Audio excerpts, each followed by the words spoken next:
Yeah. It's the hardest. Talk around and disregard it. Sweep you off the ground, show you what hard is. Standing strong and proud, nothing can knock it. Let's get it started. It's the hardest. Talk around and disregard it. Sweep you off the ground, show you what hard is. Standing strong and proud, nothing can knock it. Let's get it started. Yeah, get your boots ready. We're about to go on a trip where we wrestle, nobody settling or calling it quits. You're here for the grit, bet you this stuff is amazing. You're stumbling, welcome to the bump in the apron. Step into it, the hardest part of the ring. Here to bring fun, yeah, and this art he is king. It's the best thing, making sure you don't tap out. Don't go soft with the hardest podcast out. And it's not just another one, it's clear. Off the rest, in this content, none contest. Take the nonsense off the steps. You know it's nothing but pure gems when it's coming off the chest. Get it? Now it's time to sit and relax. Get your mind blown away, ain't no skipping this track. Have you paying more attention, no listening gap. Get everything I ever wanted, no giving it back. Yeah, back. Yeah.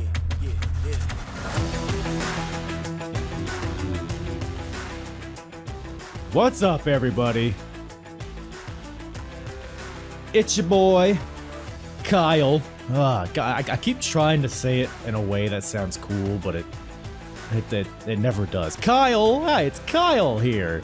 Fuck off. It's the hardest part of the ring here with another Apron Bump podcast, and it is a banger today, folks. Royal Rumble 2002. Jiminy Crickets, what an event this was. We're here, we're queer, and we're in 2002. New year, new me. Am I right or am I wrong, everybody? 2002, as I have probably mentioned too many times over the course of my episodes in this timeline.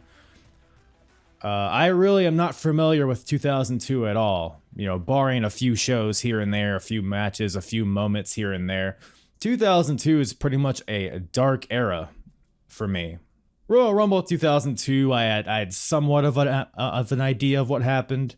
I knew who won the Rumble. I knew who came out as champion.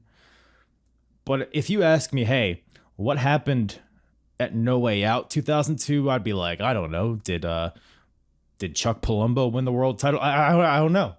For all I know, that could be what happened. You know what I'm saying? So, point being, it's going to be a fun year for the Apron Bump, and starting off hot with the Royal Rumble, as they typically do. Pretty much always they do in WWF, WWE. On the road to WrestleMania, one of the most monumental WrestleManias of all time, WrestleMania 18. What a time, what a time. We're almost about to witness the debut in WWF of the NWO, and I cannot wait to dive headfirst into that. But where are we at here? So, previous episode was Vengeance 2001. And what's happened since Vengeance? Well, Jericho has been continuing his reign as the first ever Undisputed Champion. Triple H has returned, that famous Madison Square Garden return. Ric Flair and Vince McMahon, their 50-50 partnership has exploded into a bloody rivalry, like arguably too much blood for these two. Undertaker's on a rampage. His heel turn is in full effect. He's just murdering everybody. Jerry Lawler moderated a wet t-shirt contest with a squirt gun. There's a lot going on in this era of the WWF. And a lot happening on this show as well. Like, you got Rock versus Jericho for the Undisputed title. We have a street fight between Vince McMahon and Ric Flair, which sounds like a thing. That sounds like a fever dream. That sounds like a thing I just made up, but that's a thing that happened, and it was crazy. Like, why have I not seen this match before? And of course, the Royal Rumble match itself, which, back by popular demand, we will be doing this watch-along style. Not the entire show, just the Royal Rumble match. I did this format for my Royal Rumble 1995 episode, which is a great episode. You should check that out if you have not already. But basically, we will review the show traditionally, like I typically do, up until the Royal Rumble match itself, and then we will fire up our cocks. And well, he's Canadian. Actually, my guess is Canadian, so I think he still has the network. So solo cock firing on my part. We're gonna watch the Royal Rumble 2002 live. So yeah, I will provide all of the necessary timestamps in the description so you can follow along. Or if you even just want to watch the Rumble and don't give a fuck about anything else, which, you know, I don't blame you. I kind of suck. But and of course, the YouTube version will have a running ticker on it as well. So if you find that easier, go ahead and do that. And give me a little subscribe while you're there. You know, tickle the What do the YouTubers say? Smash that like button. Fucking assholes. Don't let me ever be that guy, please. Please don't let me ever be that guy.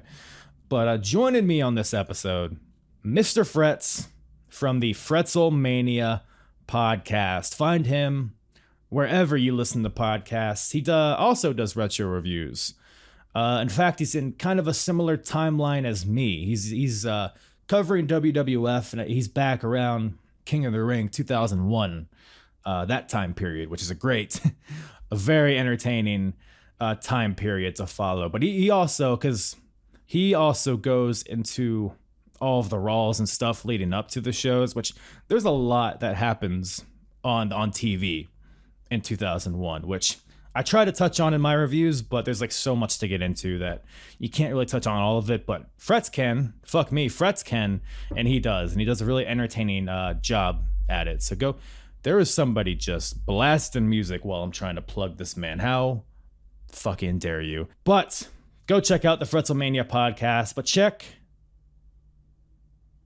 this podcast out first.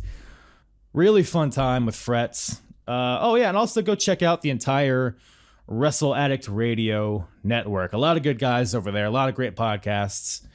Go give them a follow. Go give them a listen, a download, a kiss on the cheek, a fondle of the balls. Whatever it is you do, is how you spread joy and jizz. Throw your... God, I'm getting off the rails on this one. Let's get into it. Description for all that info, but let's get right into it. Let's put your cars in gear. We're on the road to WrestleMania. Just a little sound humor for you guys. Anyways, Royal Rumble 2002 with myself and Mr. Frets from the Fretzelmania podcast.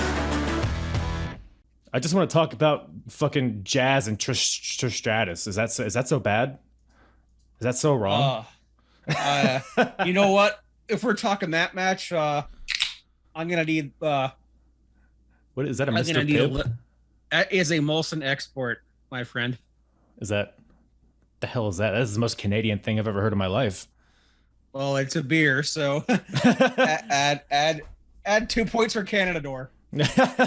Thought this dude pulled out a Mr. Pibb. I was like, man, I remember 2005. Yeah, green Trish Stratus. That's fun. Yeah, it's. But we'll definitely we'll delve right into that later in the show. But yeah, once again, fourth time's the charm. Hopefully this sticks with us. But thank you for making the time to watch the show. Jump on here. I know we've been talking on social media for a while. It's good to finally link up because your podcast, you're kind of like in a similar timeline, right? I am. Yeah, you're actually a few months ahead of me. I'm doing 20 years ago each week on Raw. So like last night, I recorded July 30th, 2001. Right. I'm in the invasion. Pray for me. And I just got to the night The Rock returned. So Vince McMahon and Shane McMahon are both rolling out the red carpet and like decorating the locker room and stuff. And Tajiri comes in with like baked pies and a fake eyebrow. So they're trying to get The Rock to join the alliance. And then, you know, spoiler alert, all the McMahons get rock bottomed at the end. And he's like, I have come back. to the WW. Oh man. Oh man, dude, yeah, I kind of because I like your podcast because you get into all the Raws and stuff, and there's like so much that happens on the TV shows that I like try to glaze over in this podcast, but there's like so, especially during that time, you're like around King of the Ring era, like a little after, and like that era, I remember it's like so fun to watch. Like I sometimes like kind of have it on in the background or I fall asleep to it or something, but those shows like in that era are so good. Like they hold up pretty well for the most part, I think. Yeah, they actually do. Despite the odd bump in the road here, I actually just finished Invasion, the pay-per-view. I also do a show on Patreon, so my 20-year ago shit for Raw goes on the podcast, and the pay-per-view reviews go on patreon.com/WrestleAddictRadio, if I can plug that yet. Hell yeah. But I also do the pop culture. So I'm going to give you one thing in January 2002 that everyone was taking their girlfriends to watch at the time, and that was A Walk to Remember. Wow, 2002. I guess that sounds right. That movie's kind of been around as long as I can remember. Yeah. And it's funny that everyone's taking their girlfriend to see that, and that was the last time I was in a long-term relationship. Really? So, yeah, I'm 37 years old, man. So, hey, nothing wrong with that, man. Nothing wrong with that. More wrestling for you, I guess. Well, I've been watching a long time. Oh yeah. So you were, because I listened to your podcast and I get a sense that you're familiar with this, even though it's kind of a jump to the future in terms of your podcast. You're familiar with this era, right? Oh, very much so. That peak wrestling obsession. You know, I actually have Rumble 02 here on VHS. What's a VHS? Well, kids, cue Grandpa Simpson meme sitting by the lemon tree saying, you know, as long as I can remember. Dude, yeah, I think I'm like I'm 28 and I think I'm like just at the edge of having the VHS life. Cause I recorded them all. Like if I ever like convinced my parents to buy a pay-per-view, I would always record it on VHS. So I'm sure I have a Royal Rumble 2001 VHS that I like burnt. Like I watched it over and over again. But 2002 Royal Rumble, I've actually only seen once. And that was, I don't even know how old I was. I might have been in like middle school, honestly, because I found a torrent. I mean, I bought something from a store that had all the pay-per-view. I like watched like just the pay-per-views from like 99 or something all the way like to 2006 or something. But I remember like I would watch these pay-per-views in like a pretty fast succession. And I remember watching Royal Rumble 2002, but I honestly don't remember a lot about it. I don't remember a lot about 2002 other than like the big four. Like I remember like the big moments from the big four, but otherwise like Vince McMahon versus Ric Flair, like this match happened. What's up? Oh, the consortium, the dual owners of the WWE. I thought this was going to be the NWO because, well, your next pay-per-view, No Way Out, I actually have a VHS of it on this shelf to the right of me where he injects them with a lethal dose of poison, which the Invasion could have freaking used, by the good God. Oof. Yeah, this was such a weird time. I'm one of those guys. I'm a rare breed. You know the whole argument about when the Attitude Era ended? Yeah. I think it was when they got the F out. Mm-hmm. To me, this is still Attitude Era shit. I would agree because, you know, like I always, in my mind, before I like did this podcast, in my mind, it was always WrestleMania 17 was where it ended. But then as I'm watching these shows, I'm like, okay, Backlash. Yeah, you have all that. You have the heel Stone Cold run. You have the Invasion. Like this still feels Attitude Era. And then even like after Survivor Series, you have this weird period that's like not the Invasion, but it's not ruthless aggression. And I'm like, it still feels pretty, because this is the thing. You have it's like a ruthless aggression tone, but with all of the wrestlers from the Attitude Era. That's like the period we're in now, I think. Yeah, that sounds about right, because we haven't seen, you know, the debuts of Orton or Cena or Batista. They're all killing in OVW right now. Yeah, for sure. When we're only a few months away from John Cena making his debut, Orton, like you said, Batista, all those guys, and then you got the brand split, and then I think the brand split is like a definite hard, like this is a new era that we're dealing with here. Absolutely. Yeah. But as far as like what's going on in this time period, like we kind of mentioned, it's kind of like an awkward period. But a big thing that happened is Triple H's return to the company. Man, what a missing presence during that invasion, as I'm sure you've been able to tell as you go through your podcast. Oh, it's a hole that is just very evident, especially in that period when The Rock wasn't even there. So you had someone trying to nip at the bud to try to be the top baby face on Raw, because throughout Stone Cold's heel run, he is still getting booed, like especially leading up to his match with The Undertaker at Judgment Day. Oh my God, was that terrible? Very bad. But he is trying his hardest to be so despicable, but still getting cheers. It's like, oh, saying something horrible to Deborah. Oh, hell yeah, get in, man. Like, okay.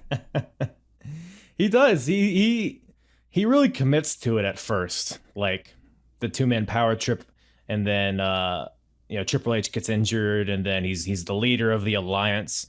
And he's kind of about it for a little bit, but then there's some point where it's just like you could tell he like has had enough of it. Like it's shortly after, it's probably like around the time you're covering, because you just did Invasion, right? So it's around that time period we could tell Stone Cold's like, okay, what the fuck are we doing here? He is just sinking his teeth into being a leader of the alliance, and I don't think it's until Stephanie McMahon starts belting out Bette Midler and Kurt Angle comes out with a milk truck that you're like, okay. And then other shit happens in the world. Like Kurt Angle wins the WWE title after 9/11. Right. Well, because everything was up in the air then and no one was into it. Don't blame them, honestly. Yeah, that was the death nail. I mean, it's nobody's fault. I mean, well, whoever's driving the planes, I mean, I guess it's their fault. But other than that, it wasn't Stone Cold's fault, so. Or Snitsky's. It was definitely 100% not Snitsky's fault. But speaking of Snitsky, we got a World Tag Team title match to open the show. Transitions.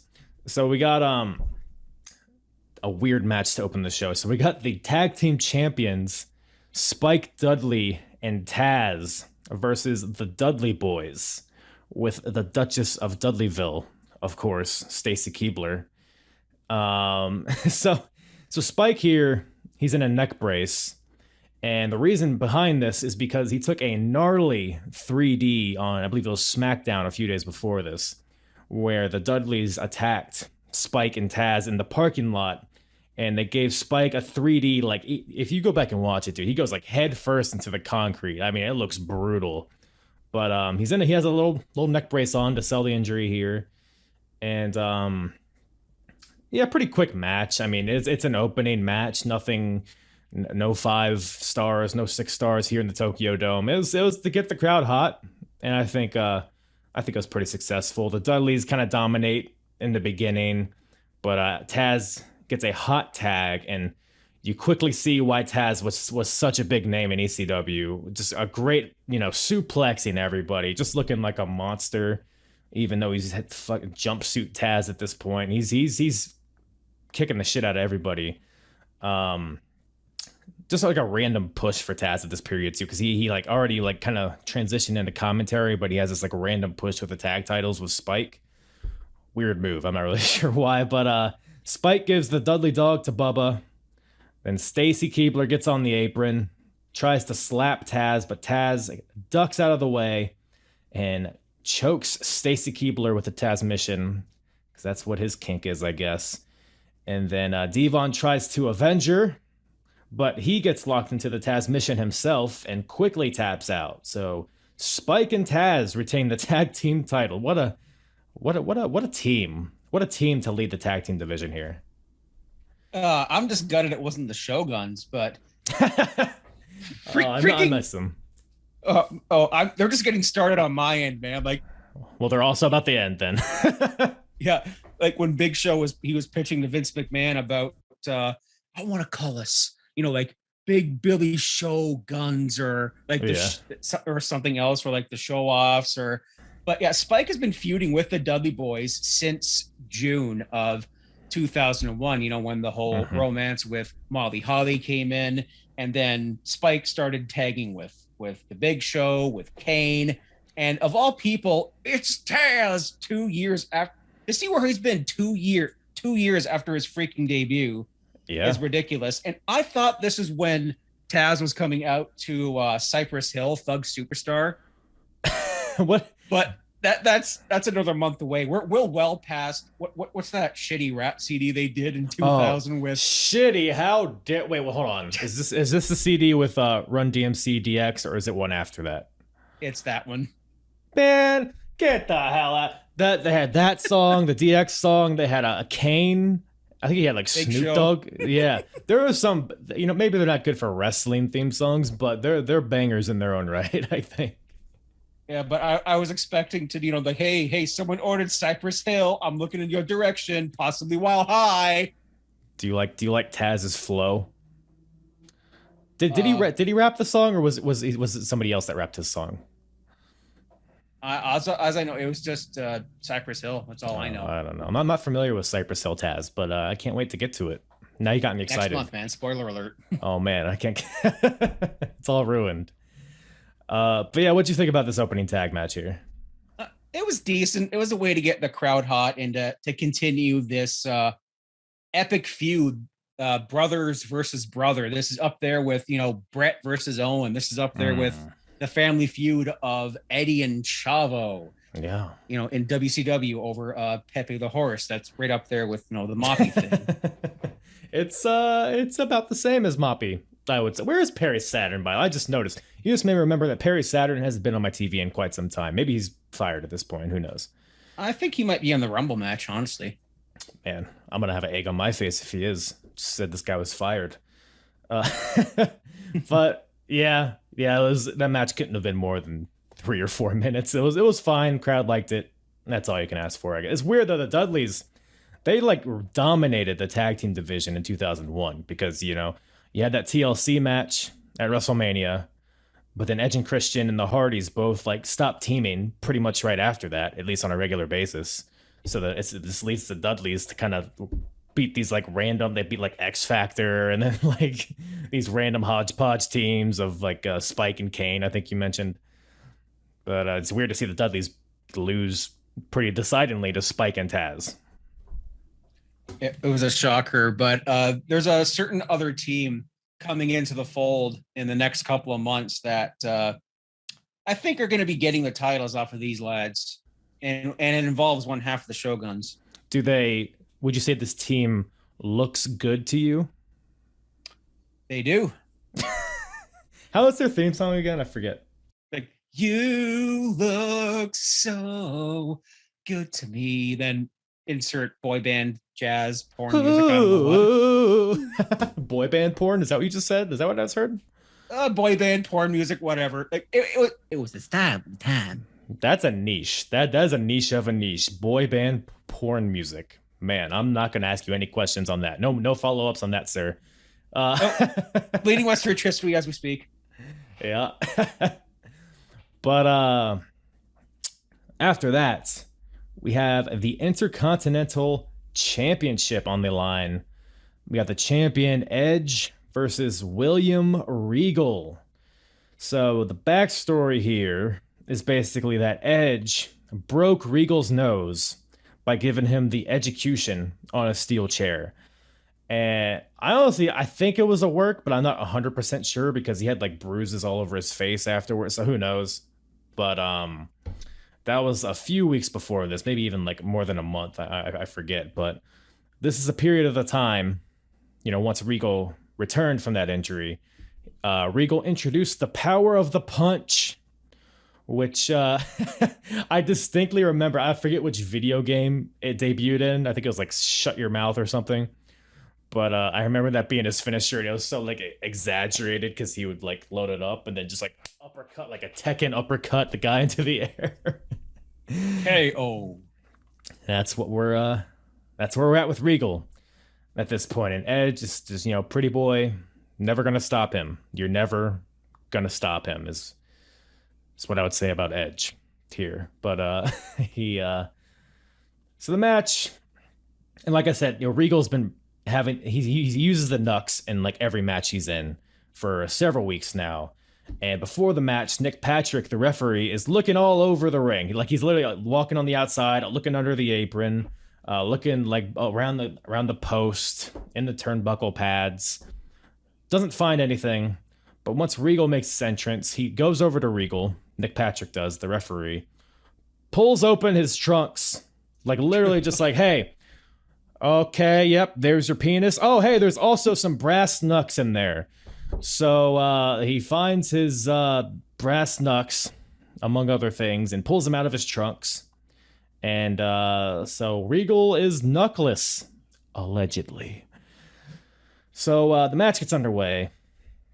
The match kind of is what it is. It's nothing special. Again, it's kind of short, but also felt slow, like if that's possible. Edge at one point hits a DDT on the apron, which looked pretty gnarly.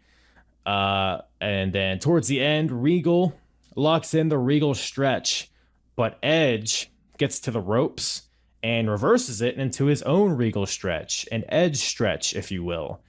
Looked a bit ugly, but it works. But Regal gets to the ropes, gets out of it. Edge goes to the top rope, hits a spinning kick from the top rope, knocks down Regal. And Regal, as he's face down, he reaches into his Where did he find the knucks? Actually, I forget.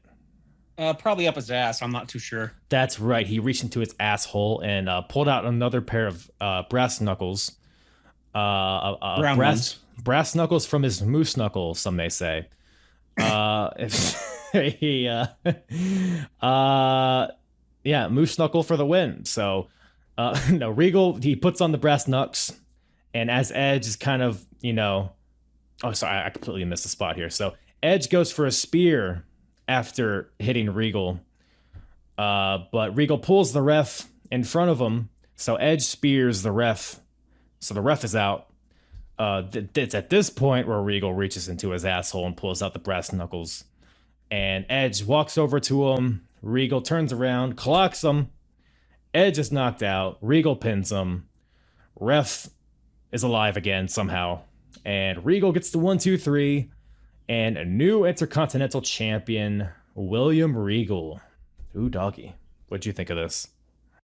I thought this was a really fun match. And I loved the storyline about William Regal in the past, month has had 3 nose jobs. I think to the point where he's going to Tom's rhinoplasty in South Park, where Mr. Garrison breaks his nose and ends up looking like David Hasselhoff. I get that reference. I understood that reference. Yes, good.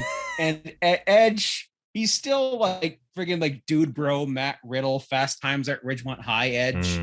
Yeah, but being an Ontario boy, like at least the people I know that were still watching wrestling at this point, we're like, oh, let's go Edge. Even Christian, I'll get to Christian. Oh my God! But yeah, this was a great match between the two. The Edge pressing A and B and No Mercy, even though William Regal wasn't in No Mercy, and you steal his finish, and the whole thing with friggin' Nick Patrick trying to round third base on Regal live on pay-per-view. I thought that was for the later hours of pay-per-view, but here we are. I think he stole third base, in my opinion. Oh no, he almost slid into home there. He was he was making his way there, but yeah. And friggin', I want to talk about Regal's attire here. It's like pants over like purple shorts over black trunks. What kind of look is that? Wait, is that what he was wearing? I thought they were just like multicolored trunks. To me, it's I always thought it was, well, in my silly mind, I thought it was that. It looked like 2 tights, but it I don't know, something didn't look like it matched, or something looked like it was over another.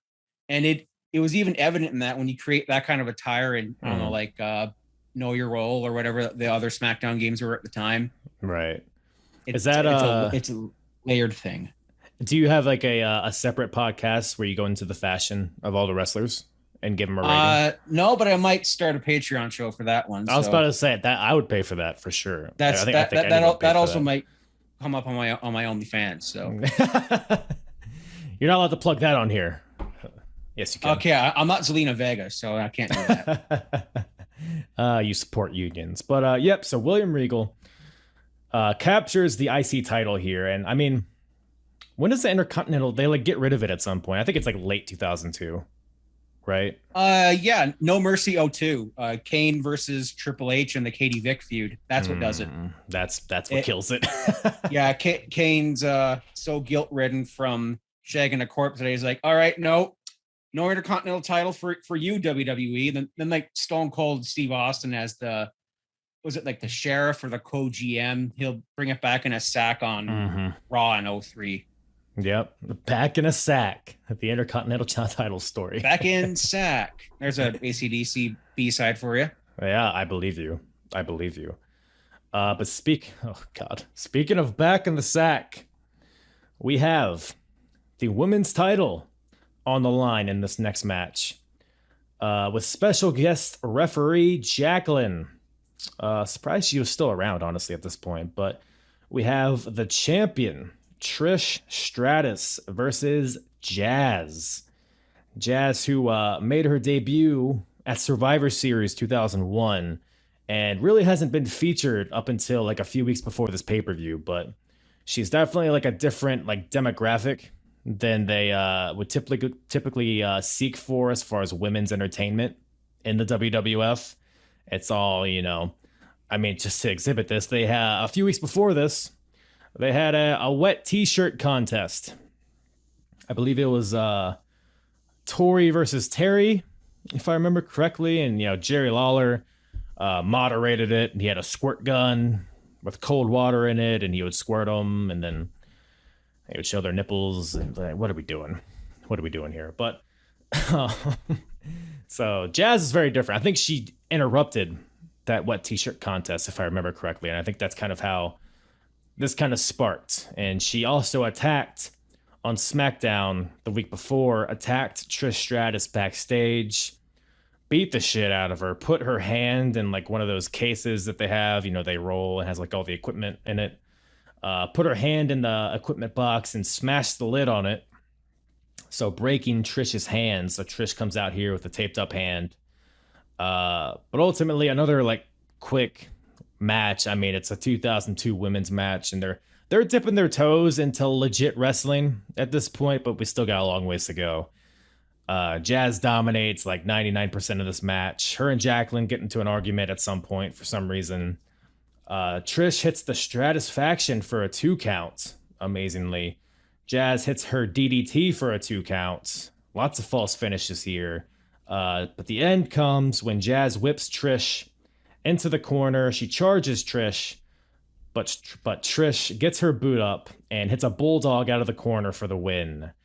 Yeah, like I said, we're still in a weird period for women's wrestling, but as far as the quality in this period, I thought it was all right.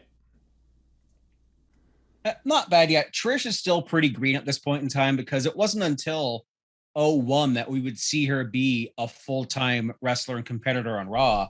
Yeah. Like I'm right now, I'm watching matches between like her and freaking Terry Runnels, and Trish Stratus is barely like grazing the Stratusfaction. Like the Bulldog's looking more like Chris Jericho's face crusher. Yeah. The breakdown. She's still pretty rough around the edges here. And I hear Jackie and Jazz are probably arguing over who wrestled against men the best. Like, bitch, I wrestled Disco Inferno. Like, bitch, I wrestled Mikey Whipwreck, or some shit like that. But it's probably true, actually. And that's basically all Jackie was doing at this point. She is competing a little bit less. Like, she stopped hanging out with the APA, or the Always Pounding Ass, if you knew their t-shirt designs. Fashion show, Foul Lily fans. That's news for me. Yeah, the old APA shirt, Always Pounding Ass. So yeah, she stopped pounding ass with the APA and then just started reffing women's matches. Man, I mean, how else do you transition from pounding ass? In whatever ref shirt, I'm using air quotes, what Jackie was wearing, which was just showing all sorts of plastic. I don't know what you're talking about, man. She's all natty Jackies. It was what they would call her, I think. There it is. Got you there. Oh man, but yes, this match happened. But it sets the tone for the next match. We have the street fight. Vince McMahon versus Ric Flair. I can't believe this match happened. It feels like a fever dream watching this watching this match. But let me ask you this: what do you think was better, this match or Vince versus Hogan at WrestleMania 19? Oh man, you know what? That's a hard choice. I might for the whole story and the history between the two. I got to give the edge to Hogan, and because it showed the return of like freaking Roddy Piper. Yeah. This match was fun, but for the history involved, yeah, Hogan. Yeah. I actually watched that match too, like fairly recently, and I remember watching it like, damn, these guys are killing it out here, man. It's obviously it's lots of shenanigans and blood and pipes and whatever, but and that goes for both those matches actually, including this one. So the backstory here is so Ric Flair, I think you mentioned earlier, he re-debuts in the WWF as the consortium that bought the stocks of Shane and Stephanie when they lost their Survivor Series match. And so now Vince and Rick are 50-50 partners, but they have very different visions. They clash a lot. But this kind of culminates into them just kicking the shit out of each other. You know, Vince gets out there. He says, if you want to beat the man, you got to beat the man. And he says, no, I'm just going to be the man. So Vince has like Ric Flair's robe, and he has like a wig, and he's strutting around. And then Ric Flair comes out. He's like, "Hey, listen here," or however Ric Flair talks. And he's like, "Take off my goddamn robe." And that's a quote. And then Vince goes to like take it off, and then he pulls out a pipe and smashes Ric Flair in the head with it. Ric Flair is busted open. He's bleeding. And that kind of sets up this street fight here because that's what needed to happen, I guess. And also note that Rick's children are here. Not Charlotte, not Dave, but Reed and Megan are ringside. A weird choice in children to bring. I feel like they both hated wrestling. No? Isn't that what I've always heard? Reed was actually in developmental or trying out the indies right up until he died. But right. Isn't Megan married to Conrad Thompson? Yes, that was my first thought too. It's Conrad's wife. But she hates wrestling. I've heard Conrad say that, which I can't blame her. I'm sure it's a very weird upbringing for sure. But yeah, Megan and Reed are there. They make their entrances, and Jesus Christ, Vince McMahon is jacked. Like it's not like a secret at this point, but it never fails to blow me away when just looking at him here in 2002. He is just shredded. It is crazy. I mean, I will never be in that shape that Vince McMahon at whatever how old he is, 55 years old or something, is here. He's still shredded. Have you seen him recently? Like that video of him doing the leg press in his gym. Oh, dude, he's still fucking ridiculous. How old is he? Like 77? He's like 75, I think. Like 75, 76, something in that. He's still pumping iron late at night. Like, yeah. Oh, I'm gonna call someone who's trying. Hey, Big E, I'm working out. It's 3 a.m, Vince. God. He's more jacked at 75 than I will ever be. But so the match gets underway, and it's weirdly like it starts out just like a regular wrestling match. Like you got, Vince throwing some chops. You got Rick throwing chops, just shredding Vince's chest like ground beef. But they quickly fight to the outside, and then it kind of just all breaks down. Vince grabs one of the signs in the aisleway that say "Keep Off." He grabs it and smashes Rick right in the face with it. Vince then grabs a trash can from under the ring, smashes Rick in the face again, which busts Rick wide open. Vince is beating up Rick all over ringside. He brings him over to, this is kind of fucked up, to Megan and Reed, who are front row ringside. And Vince takes Megan's camera and takes a selfie with it. Now, mind you, this isn't like me taking this phone and taking a selfie. It's this big ass, like, oh goddamn pal, like he has to use two hands and like really struggle to take one, which is man, that's brutal. That's brutal. They get back in the ring. Vince is just like working the leg like a true pro, like a true wrestler. All this to put on the figure four onto Ric Flair, but Flair reverses. Vince quickly scatters. He gets to the outside and grabs a steel pipe, the same one that he used to beat up Rick a few weeks ago. He swings the pipe at Rick, but gets low blowed by the dirtiest player in the game. On the outside, they're fighting by the commentary table. Rick grabs one of the monitors and smashes Vince in the face with it, knocking him. Just a hilarious bumping by Vince throughout this entire match, by the way. Just knocking him all the way over the commentary table. Vince is busted open. Rick brings him back over to his children, holds him up. I think Reed like swings at Vince or something. Rick kind of just throws Vince back in the ring like trash, punches him a bunch, gives him a low blow with his like a mule kick low blow, hits him with a pipe, locks in the figure four. Vince taps out. Ric Flair beats Vince McMahon in a bloody street fight. Man, I'm gonna tell you what, this was entertaining as hell for me.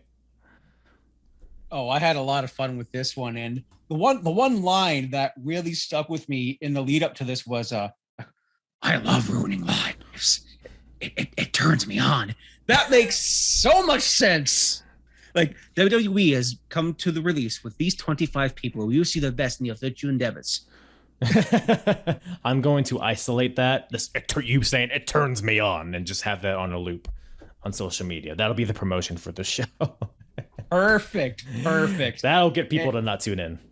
Oh yeah, and Ric Flair laying pipe in this match would really get people to tune in too. And I thought there was a plant here, but that's with Flair's feud with the Undertaker. So I'm only going to say there's a plant from Ring of Honor in that feud where he punches a fan. I'm not going to say that because I mixed my feuds up.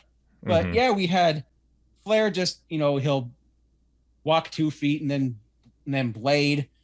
And I made that old camera. Like, see, around this time I would have been in 12th grade. So I was taking photography, but I was also taking digital. And we were using cameras that were like the size of like my friggin' books over here.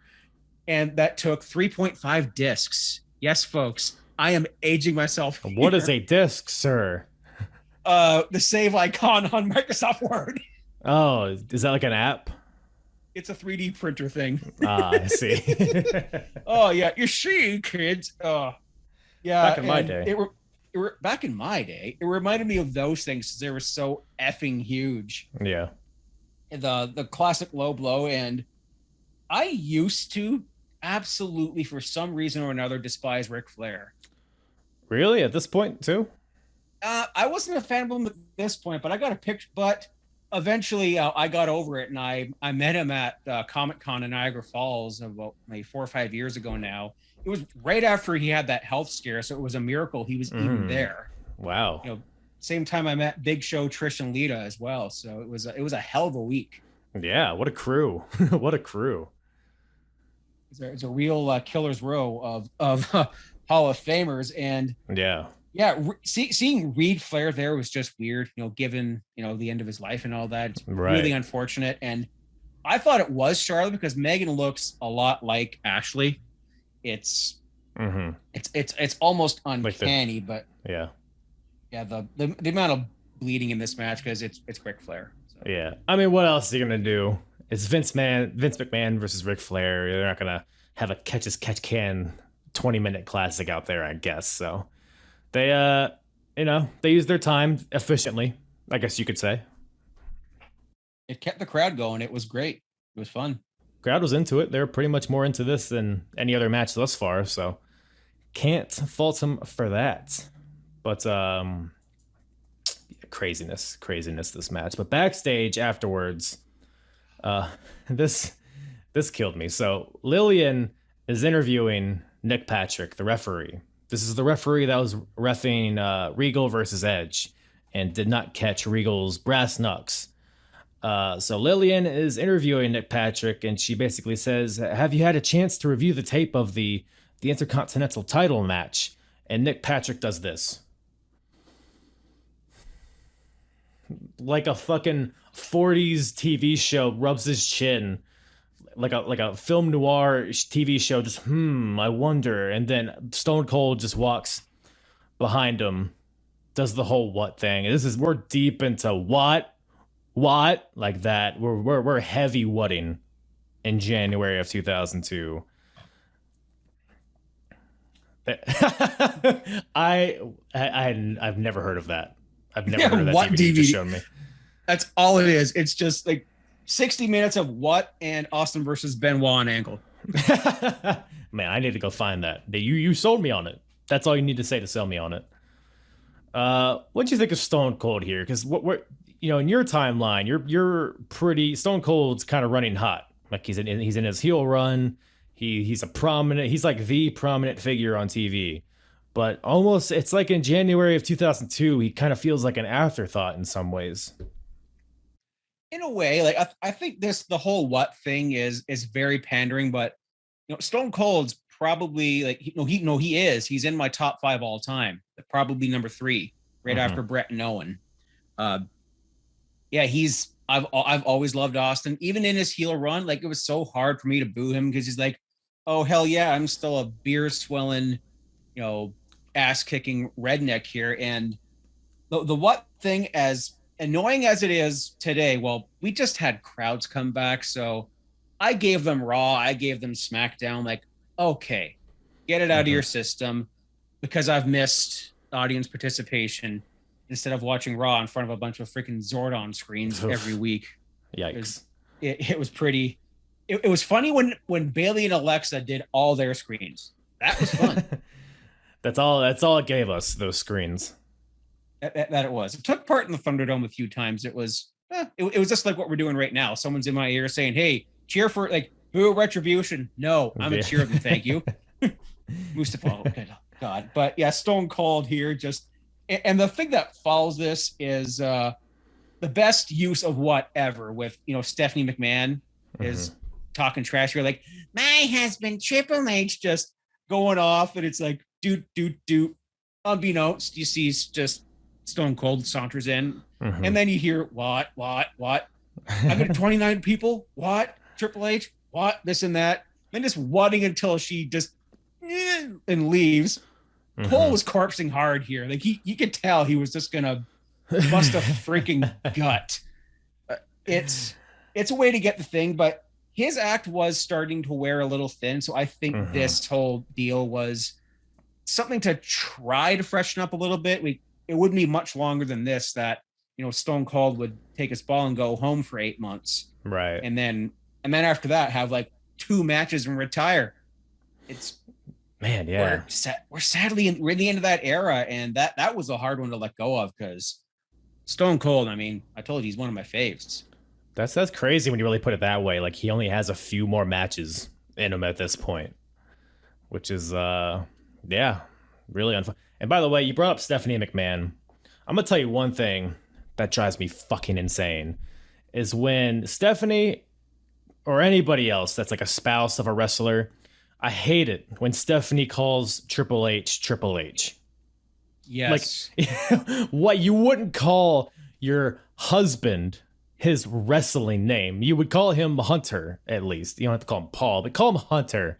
And like Deborah would do the same thing. She would always call Stone Cold Stone Cold. Just call him Steve. Call him fucking Steve. It's easy. You don't have to you don't have to brand it. We understand who Steve is. A lot of things about Stephanie drive me crazy, to be fair, including her crimped hair. Oh jeez. That was we had the same thought. That was a look. Yeah. It was something very 2002, if nothing else. Then speaking of 2002, Michael Cole's Frosted Tips. Hey, I also had Frosted Tips at one point. Gee, what year was it? It might have been 2002, because I was probably like in middle school. It might have been 2002. I might have had Frosted Tips at this point somewhere in time. So I can't beat him up too much. NSYNC was cool. Okay, I loved NSYNC. They still are. I was dating a girl who was infatuated with the band and went and saw them in concert. So I get it.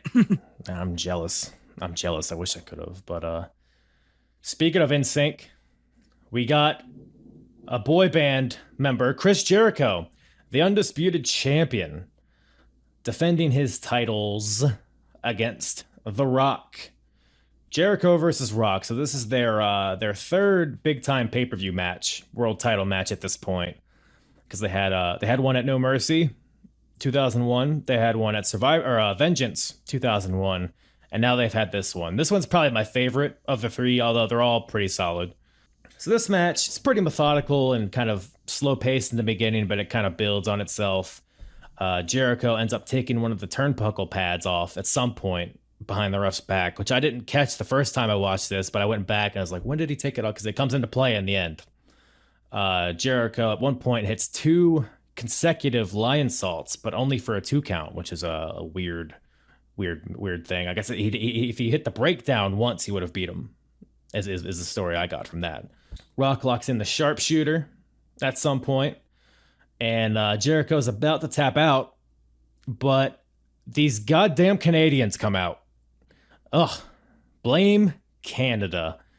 Lance Please Storm. stand for the national anthem. If I could be serious for a minute. No, you can't.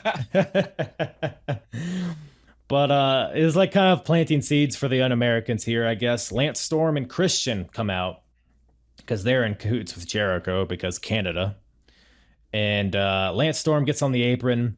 He distracts the ref as Jericho is tapping to the Rock sharpshooter. Christian, on the other side of the ring, grabs his European title, because that's still a thing at this point. He grabs his European title, swings it at Rock, but Rock ducks, tosses Christian out, knocks off Lance Storm from the apron. But then Jericho capitalizes on this distraction with a rock bottom onto the Rock.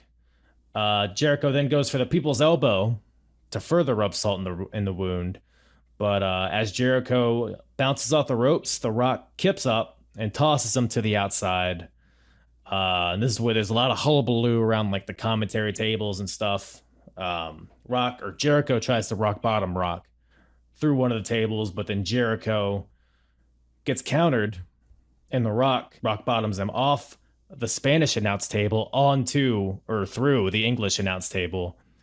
But they fight back into the ring eventually. Jericho ends up coming back and locks in the walls of Jericho for a pretty long submission hold here. But then the Rock eventually gets to the ropes. Rock goes for a flying forearm at some point, but accidentally hits Earl Hebner. Ref is out. I don't know how many ref bumps we've had already, but Jericho waves in Nick Patrick to fill in Earl Hebner's spot, but the Rock counters. Rock hits a DDT on the Jericho, but Nick Patrick, that crooked ref Nicky, doesn't want to make the count, and he gets the rock bottom, as he should. Like, what do you think was going to happen? Rock hits the spine buster on the Jericho, followed by the people's elbow. But there's no ref to make the count because we beat the shit out of all of them. Jericho hits a low blow on the Rock, and then he takes the Rock and runs him face first into the exposed turnbuckle, and then rolls him up, puts his feet on the ropes. Earl Hebner is back alive, makes the count. Jericho wins using every single heel trope that there is in existence in wrestling. But that aside, I was pretty entertained by this match. Used all of the heel tropes all at once in one of the most unnecessarily convoluted endings of all time. But if you're going to beat The Rock, you're going to need just about every move you can think of. And The Rock here, he just has a PhD in trash talk from the University of Miami. I don't know what his actual degree is, but it's probably that. I think it's in jabroni, or it's in knowing your role and shutting your mouth, I think, is what his bachelor's is. Maybe it's maybe with a minor in Poontang Pie. Who knows? Oh, okay. Yeah, I have one of those too. It's really coming. Yes. And The Rock here has the worst sharpshooter this side of Texas, and I'm using this as a Canadian. Like, we're very particular about our sharpshooters, unless you're affiliated with the Hearts or you're Sting. or the guy that Sting stole it from. And yes, Lance Storm and Christian here. The invasion is over, but they're still like convoluted in some way or aligned in some way. So it has to be the Un-Americans. I think they're just Canadian. I think that's the story here. Yeah, it's Team Canada without, our flag on a hockey stick with Scott D'Amore out there. Oh God. I love that shit, by the way. Like, oh, that'll be the episode after this one. So keep tuned in. Listen every week, so you damn know I will. Lots of Canada in a short span of time. Oh yes, Nick Patrick. Even where I am, he's counting 1, 2 in like a WCW title match against Kurt Angle or something, and then he's like, I have a cramp, and I don't even think he does that. He just like doesn't count. Or you're talking about Earl Hebner, right? Oh no, we're talking Nick Patrick. Nick Patrick, yeah, he just kind of just. I don't feel like counting. Like, why? Even if you play in this time, if you played whatever SmackDown game was out in the systems at one point in time, if you select Nick Patrick as your ref, because you can do that, he'll count slow. I could go off on an hour about Nick Patrick's stupid pin cadence. Put some enthusiasm into it, Nick, please. I mean, at least Aubrey things up a little bit and not take shit. Like, take friggin' Jericho into the penalty? I don't watch football unless other than the Super Bowl, but taking Chris Jericho in for a challenge during the Stampede match and just do that. I'll take Aubrey Edwards. I'll even take goofy ass. What's his name? The bald one. Bryce Remsburg? Yeah. Oh, I can't stand Bryce Remsburg, dude. That dude is like a cartoon character. A lot of the referees down there, they're too gimmicked. But yeah. I get the appeal. Aubrey's she's a household name thanks to All Elite Wrestling. And speaking of a household name here, Shawn Michaels at WW. Oh, it was still called WWE New York at this point. WWF New York, but yeah, same thing. We had one. We actually had a WWF store in Canada in Niagara Falls, just called WWF Niagara Falls. I've been there. I have a picture there, next to a Hulk Hogan cutout. I had a picture with. I looked at the Undisputed title and I'm like, I'm gonna take a picture with this. Walked out with a Captain Charisma shirt and a Kurt Angle shirt. And they're both just long gone because they just got destroyed at, I don't know, old jobs I had. But yeah, it was good. Yeah, but Shawn Michaels, I think this was around the time he got saved. Yeah. Can you tell me what state Shawn Michaels is from? It was pretty unclear watching this show. Oklahoma? I think it was either that or Maine. It was one of those two. I had a big Oklahoma, New Mexico vibe out of him. That big star, you're missing about 49 other stars there, bud. Right. There's only one that matters. Am I right or am I wrong, fellas? Or maybe he was a big Lone Star fan. I'm already there. Oh, the restaurant? I love Lone Star. Got good tater tots. Oh, okay. But Shawn Michaels is at WWF New York, wearing a Texas flag shirt and a cowboy hat. Are you saying he got saved because he's in cowboy hat phase? Sure. That could be that. I mean, it's probably is a good correlation there, I think.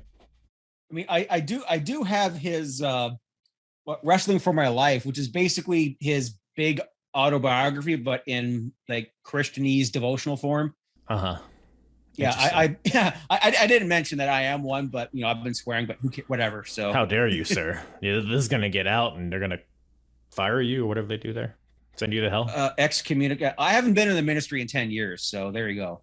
What about the Ministry of Darkness? Have you been there? Yes. Oh, so you got charter member since day one. Yeah. That explains it. Son of a bitch. Just saved me money on therapy there. Anytime. But so Shawn's here, and they're basically asking him, "Hey, who do you think is going to win the Royal Rumble?" And then Shawn's like, well, Undertaker and Stone Cold are from Texas, so I'm going to go with either of them. And then it was the thing.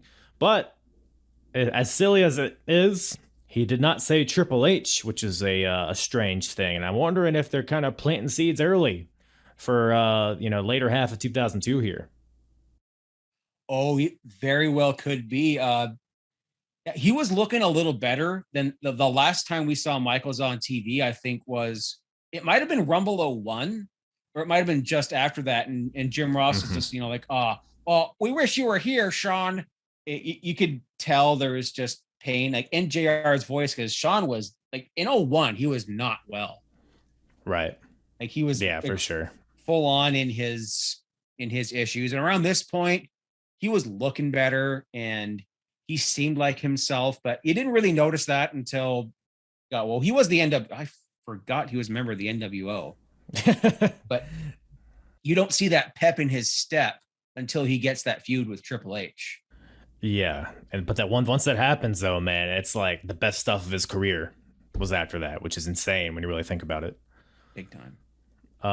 But yeah, I think that brings us to what everybody paid money to see. So you are using the network, correct? Let's just say I am. The network. The network, yeah. It totally works on my PS4 in Canada. All right. On 3, I'll hit play. Well, we'll both hit play. All right. I'll say 1, 2, 3, play, and then on play you hit play. You ready? Mm-hmm. I'm excited. All right. 1, 2, 3, play. Okay, now look at that. You see that sign? Some Jew guy. Dude, there's some signs out there.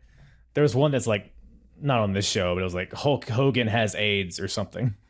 Or Romans are wank pheasant. That's my favorite of all time. Okay, here's the rules for the Fink. Oh, Fink. Oh, God bless him. Finkel. Fink was the man. The best. His voice is like so synonymous with like that golden era of wrestling. I've only been to 2 house shows like ever in WWE. One of them was 4 days after the Montreal Screwjob job. Really? That's a story in and of itself.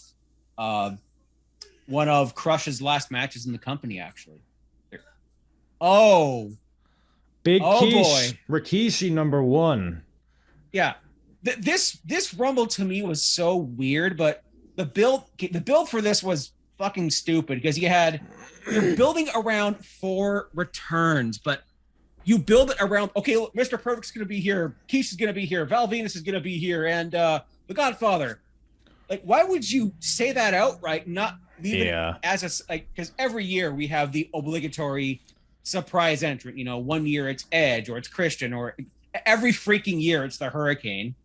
Yeah, well, I'll say this because I had the same thought too, but I feel like at this point we're not like people aren't ingrained to expect returns necessarily at the Royal Rumble. I think that's like a more modern thing. So I'm almost wondering if they're meant to, as we got Goldust here returning #2. Oh, speaking of surprises, and there's a line. Oh, I'll wait for JR's line here. I'm like, I can answer his question, but. And a lot of people weren't reading the dirt sheets at this point in time. Like up here, are you aware of Live Audio Wrestling The Law? I'm not. Oh, well, it was Dan the Mount Floransky and I think Jason Agnew. I might be getting their names mixed up. These sound like made up names. There probably are. And yeah, it was a late night every Saturday at midnight on Canadian. With the Fan 590, it's a Canadian radio station up here. You'd hear the Leafs and the Blue Jays games and all that. And they had a wrestling talk show. And that was our dirt sheet because no one knew what bodyslam.net was, saying that CM Punk and Daniel Bryan have signed and all that. Yeah. And JR's just like, I can only shudder to think what Goldust has been up to since leaving the WWE some time ago. Well, let's see. He was 7 for one night. And he's just been mouth fucking Ahmed Johnson ever since, or whatever that storyline was. Oh yeah. Oh, the Intercontinental title, King of the Ring '96. Yep. That was the gist of the storyline, right? That was, he gave me mouth to mouth. You tried to save my life. You bastard. Yeah, So he got knocked the F out by what, Owen Hart's cast or something. Yeah, that Owen Hart cosplaying as like Bob Orton with his cast for like 10 months. Oh, that's fun. It was that was very, very good. And now we got Goldie and Quiche. This is an interesting match. Yeah, so we're like so at some point, somewhat soon, Booker T and Goldust link up and have one of the most legendary teams of all time. I'm a lumberjack and I'm okay. What does Goldust do? He's like crawling. He's like mind game. He looks like Alexa Bliss walking around there, all crouched. Except that he won't be standing on. He'll be standing on the rope for the next 20 minutes, standing still. Rikishi is moist. That man is just a butterball. He's America's most wanted. Yeah, Rikishi's like they figured out that heel turn didn't work. I'm a bad man. I'm a bad man. Bad. Yeah, heel turn, bad man, and nothing says heel like rubbing one's ass crack right in your face. But like in the build up to this, they've been like building here, it back up. Or slapping your cheeks and starting to sit on them. Goldust probably would like it though, right? That's what the commentators want you to think. He would try to do resuscitation on the ass. Resuscitation on the ass. Ass to mouth resuscitation. Never go ass to mouth. That might be the episode title here. Oh, lovely. Oh, right in the Rikishi penis from Goldust. Oh, this is where Christian Markle of WWE Sins would say Goldust is a dick to Rikishi's Fatus. Okay. Yeah, YouTuber. He's from up here. He's a hell of a dude. Oh man, it's Goldust gonna... Oh nope, Goldust hangs on. That's not skinning the cat. That's something else. Foreskinning the cat. Yes. Ooh. Yeah, I think we're pretty synced here because Goldust is on the apron right now and Quiche is decking him. Yeah, we're fine. That'll do. If I like no spoilers here. No, because if I move my PlayStation controller, I'll jump ahead to something else. 10, 9, 8, 7. Here we go. Oh man, who's next? 4, 3, 2. I think I know because I was watching this the other night when I was asleep. Mm-hmm. One of the last appearances. Not the big boss man, the boss man, or just boss man. Oh yeah, boss man. Yeah, weird. That's like what? See, like, it's boss time. It's boss. Because this is an era I'm not familiar with, as I've said a bunch of times. But like, I did not know Boss Man was here during this period. He very much was. I think he just came back from either an injury or just being an OVW or just being off. Like he was not there for the invasion at all because you could have had like the freaking Guardian Angel as a member of the Alliance coming out there in his fedora or beret, Big Bubba Rogers or what else was he? I mean, I was going to say he's the Zodiac, but no, that's that's someone else. That's Brutus Beefcake, who I met like the same day I met Flair. It was wild. Really? Yeah, and even before that, like I always used to go to Niagara Comic Con every year. Mm-hmm. And the Genius was there one year. Like I met Doc Brown with the DeLorean. That's like he has to have the DeLorean with him. Oh yeah, like I'm looking at a picture of me right now, like crouched in front of the DeLorean with Christopher Lloyd just sitting there with the door open. So we got Goldust and Boss Man trying to get out Rikishi. I have a feeling none of these blokes are going to win this match. There's someone coming up here who just won like this game show. I think he's got a good shot. Yeah, I've only seen this Rumble match once in my life, so I obviously know who wins. I know who the final two are, and I know one spot that happens in this match with main event Maven. But otherwise, I'm completely in the dark. Yeah, that's what happens here. I every year around January time, I like to watch a good chunk of like just the Rumble matches, just for shits. Like that's just something I would have on in the background, like when I'm getting ready for bed and I'm just laying down, I'm drifting away to sleep, and the next thing I know, I see Bradshaw in the ring. Bradshaw number 4. Imagine this Yeah. But imagine like this Bradshaw main eventing the SmackDown title scene. Yeah.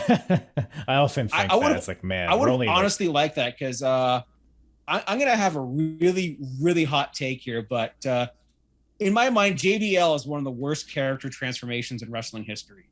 Really? Why do you say that?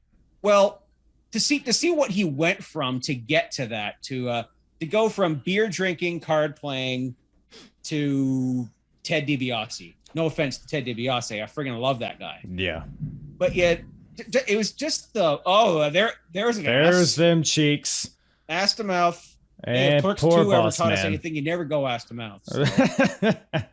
Yeah, Clerks 3 is in production right now, and I couldn't be happier. So I'm a big Kevin Smith fan. Big fan.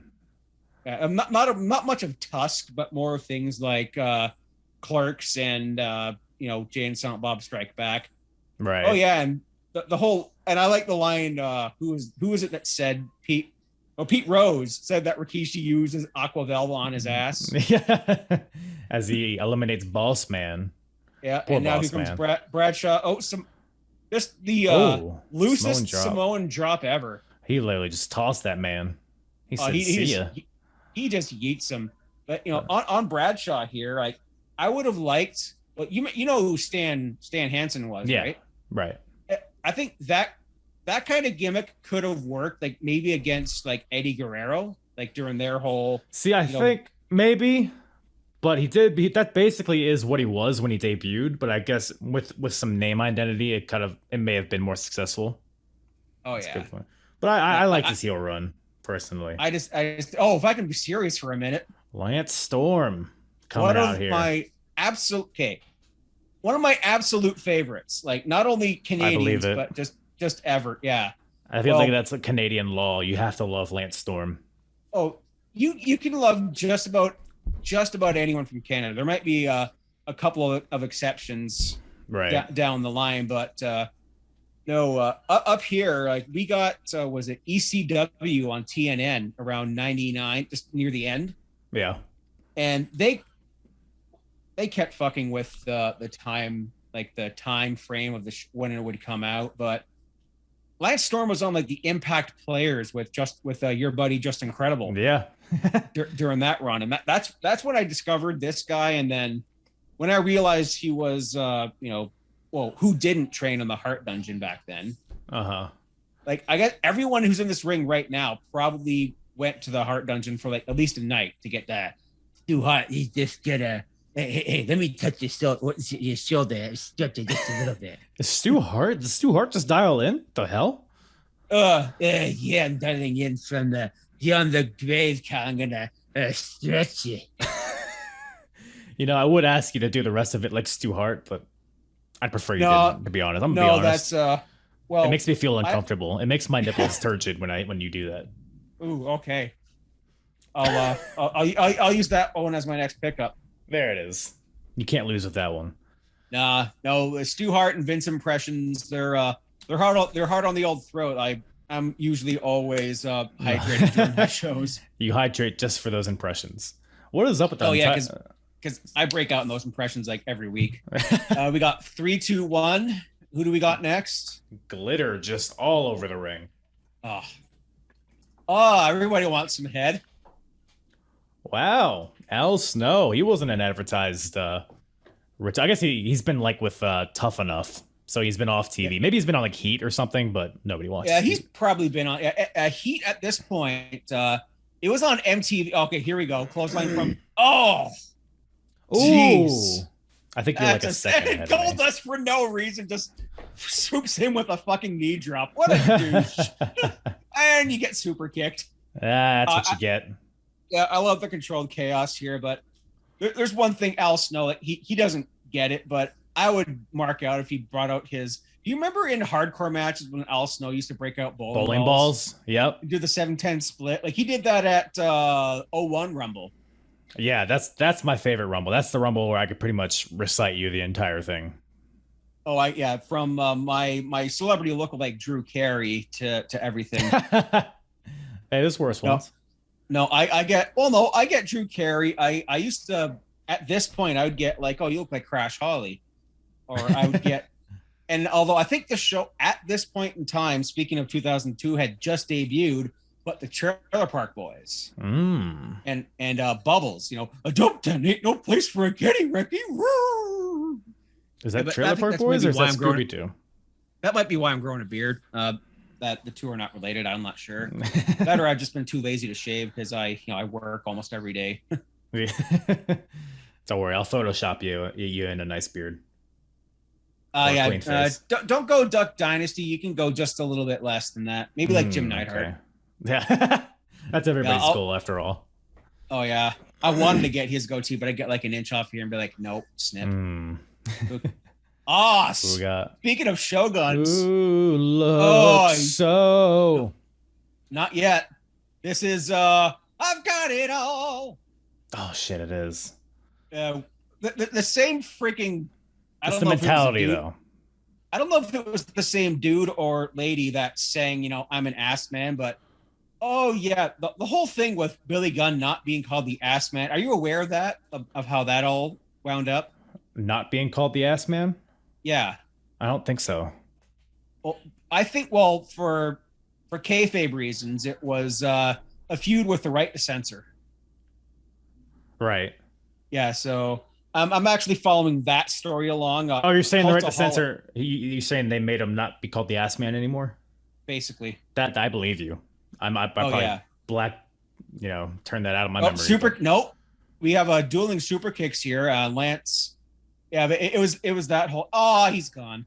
Oh, poor Lance. But who is it? Cultaholic. They do a classic SmackDown review every week. They're basically the reason I do like my retro stuff. Yeah. It's got Tom Campbell and Matthew from Botchamania. Wow. They're fun. It'll be like, this week in the UK charts, what was it? Insert whatever this song by Spice Girls, like during their I couldn't tell you. I'm gonna be honest, I'm not familiar. Okay, their post Spice World or like What Lies Beneath, and then they insert video game reference. Sonic Adventure 2 on the Dreamcast and they just do all the references. Like they're hilarious and nerdy, that's why I love them. But they just finished off that, and it was literally like being called the ass man is morally reprehensible, and he lost the match, and now he's the one. He's not wrong. I mean that. There was a period where he was just Mr. Ass, like he was not Billy Gunn.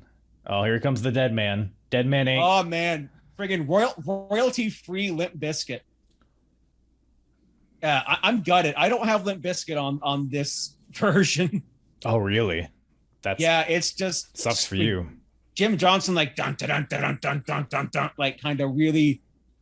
Yeah, this was the odd period of time where. I'm saying the D word, downloads, and we're cut. Where like cuts of the show that you find don't have Limp Bizkit because there was a suit or something going on for a while, but then the network came along, and it's odd because I always reference you every week. I see an X-Pac match, but Uncle Cracker was only on pay-per-view, not on Raw. Yeah, I noticed that too. Oh, Chokeslams Goldust out of the ring. Poor Goldust. Oh man, that's revenge from their final curtain match. He's still bent up about it, you think? Oh yeah.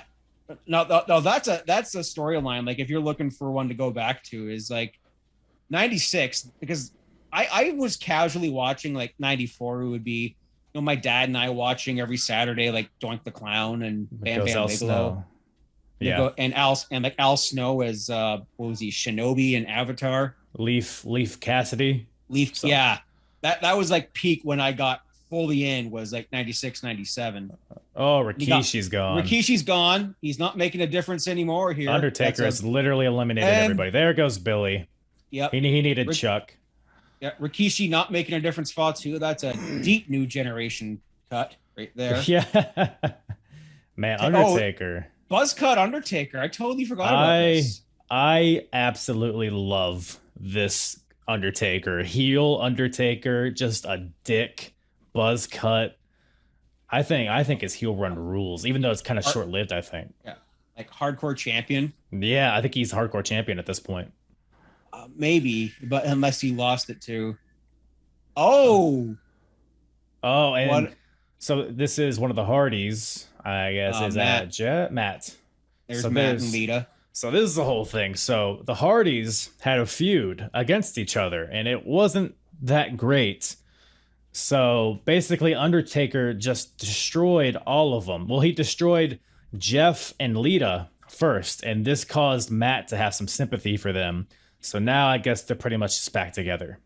That never happened. That Vengeance 2001, that match, that never happened. Neither did WrestleMania 25. Nope. You killed my dog, Matt Hardy. Hey, that was a little bit better. Oh, right in the beans. Taker goes to chokeslam Lita, but gets walloped in the little Undertaker. JR, that was not the twist of fate. That was barely the shake, rattle, and roll. It was kind of a twist. A twist of Fevin. Huh? Not much fate, though. Yeah. Maybe a twist of fart. Who knows? There it is. Yeah, and the good old. Oh no, we're not at V1 yet. Oh. No, right now Matt's just trying to get his revenge for Taker because he took out Matt Hardy eventually too with a steel chair to the throat. One of those deals. Oh, the Pillmanizing the throat deal. Yep. So this is and he's been off TV for a while. So this is his return. Yeah, they both have been. Yeah, I'm assuming we'll see Jeff here probably next. Honestly, if I had to guess, I think he is next. Have Lita out there. Yeah, Lita doing the brief Team Extreme reunion right up until the brand split. Yeah. They were apart. Now they're back together, and then it's V1. Shout out to V1 from OSW Review. Shout out. I mean that classic that ladder match with Jeff Hardy and Undertaker coming up here in a few months. Oh, yeah, I mean, so good.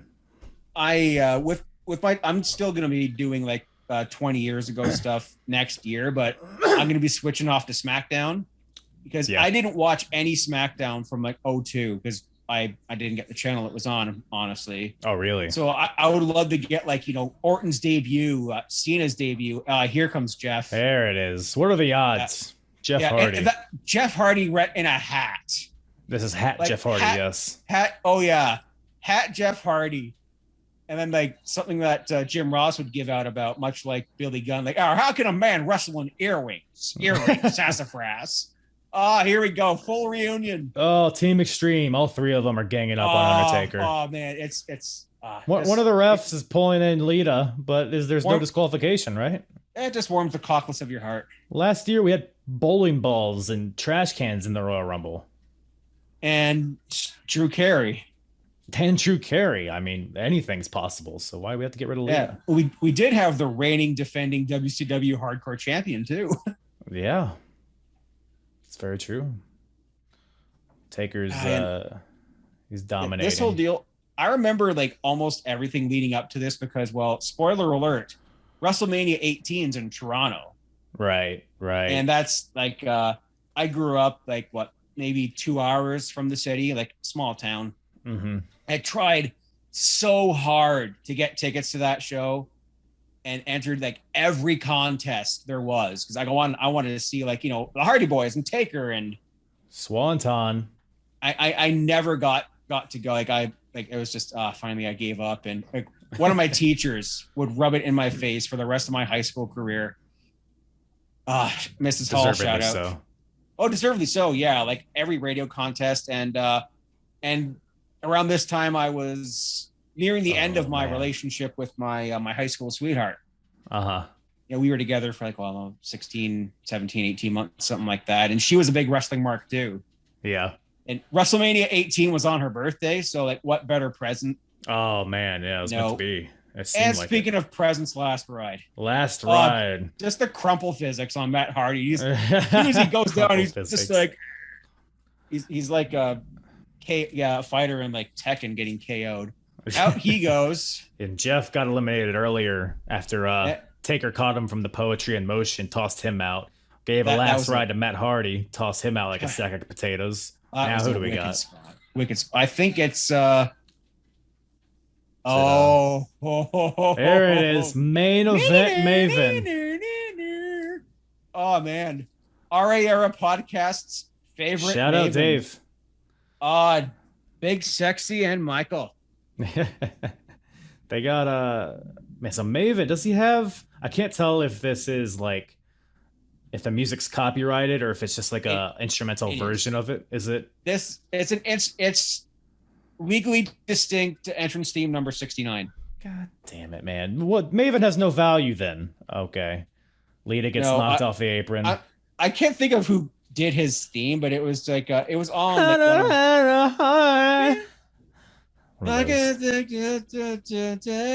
Hardy's back in. They're peeved about getting eliminated. Here we go. Behind the Stars. Mercy Drive. There's a wow, really? Yeah. That's who sung Randy Orton's first theme song. Hey. Yeah. Hot take. Hey, nothing you can say better than voices. Oh, drop kick and there he goes. Oh, you've done it now. Maven drop kicks Undertaker over the top. Oh, Taker's not happy. He's a bit teed off, I would say. You've gone and made a big mistake. I can't allow myself to sing the rest will get copyright strike. Maven doesn't know what's happened. Oh, he's half he knows he knows he effed up now. You fucked up. You fucked up. Take care of this Teddy Long. Teddy Long ringside is the ref. Control this man. Hold on a second, player. What, you guys pulled out Lita. Just pull out the Undertaker.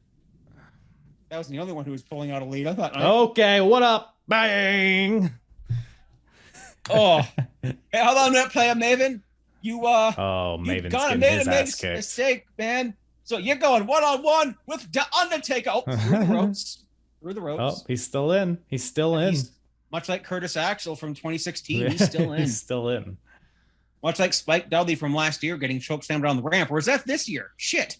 I think I spoiled it. I think it might have been the year after even. I don't know. There's the God. Jesus Christ. Oh. That was a chair shot just to the head. To the head and nothing else. That's no blade. That's no blade. Maven's hard way. Holy God. Down goes the cameraman. That was a brutal chair shot. Wow. Down goes Stu. Yeah, there's a funny bit when Cena returned last week or something, and the cameraman's trying to follow him, and it's like, hey, we lost Stu. Where are you? Just to the camera. Oh, yeah. Taker's busting him hard way. He's taking him to school here. Yeah, goddamn pal. Oh, is it possible for you to like pause for a second, then hit play? I think you're like a second in front of me. Okay, I have to turn my controller back on. If it's easy, if it's going to fuck everything up. There. I'm at 1 and there. All right. And I just turned it back on. Hottie. Oh, there's Scott. Oh. There we go. Scotty too hottie. Yeah, and where's the hip hop hippo? Is that a thing? Yeah. If anything is consistent with this Rumble, he'll be next after Scotty. Yeah. Okay, Maven goes back in the ring. How's that now? Yeah, Taker's not done with. Taker's walking up to dance, no. punch. Punches Scotty. Oh. Yeah, Taker's not a fan of offbeat shenanigans, much like Lance Storm. Yeah, that's been the whole thing with the invasion. It's like, and now he's eliminated. There he goes. I do not tolerate offbeat shenanigans. This is gonna get rough. He's just gonna throw him in the crowd. Jim Duggan special, brawl in the back. Just prison fucking Maven in the crowd here. Undertaker is. Prison rules here for sure. So wait, is Scotty still in? I think. Or is he just dead? He might be dead, but I think the next person that's coming in. Hopefully the hip hop hippo will come in and make the save. And then they just have a 2-minute dance break like 2000 with Rikishi and Too Cool. We can only hope. Conspicuous by his absence is Brian Lawler, who was released from his contract a while before this. Yeah, I think it was around the time you're at. I think it was around Invasion, the beginning of the Invasion time. Oh yeah, it could have been around like April or May, because he was at back? No, he was on a dark match at X7, and then he had a few Raws in April. And there was like a SmackDown where he got a random like European Championship match or something, and then I think that was like the last thing. Yeah, he had a match against Matt. Yeah, because Eddie Guerrero was trying to join with like Team Extreme at that point in time, and then Eddie Guerrero got written off. 9-8. Oh, here we go. We're in the concessions. Give me a hot dog, pal. I'll take some popcorn. Man, Maven's paying his who dues is it now? here, We got Christian. Yes. And at last, you're on your own. Oh man, look how glorious he is. Look how glorious this man's is. And whoa! Oh, not the popcorn. Hey, I wanted popcorn, not Maven and popcorn. I don't want blood. speed in my popcorn. Taker just throws Maven head first through the glass of this popcorn machine. Trying to get in. There's HIV all over these popcorns. Oh yeah, Taker just takes a glob full of just. Undertaker rules. Just he has popcorn in his singlet. Man, and that's like what better use of Christian's theme than a face full of popcorn? And okay, the thing I love about Christian's theme here is he's the European champion too. Oh yeah, he wore the belt to the ring. He's very proud of it. He's standing in there by himself. I guess Scotty is. Nope, there he is. There's Scotty. Yeah, he's coming. Holy shit! Did you hear that? Is that all thunder? Oh my god! I almost shit my pants right there. Oh man, I'm me too. I'm like, I gotta go, but like, geez, that almost did the job. Man, hopefully this doesn't cut out. Yeah. But we I love the use of Latin in friggin' Christian's theme. And it translates to basically, I have stepped out of the shadow of my brother and I'm on my own kind of deal. Right. Yeah. Nope. We getting the we got no worm, but we got a reverse DDT. That's all we need. Yeah. Didn't Christian like win the European title in like a match that was supposed to air on SmackDown, then it didn't end up and it was a dark match? Or I'm thinking of Bradshaw when he had the title. Wasn't that what happened to Edge? Didn't that happen with him? He like won it in Canada like right after he debuted from like Owen Hart or somebody. No, he had a house show.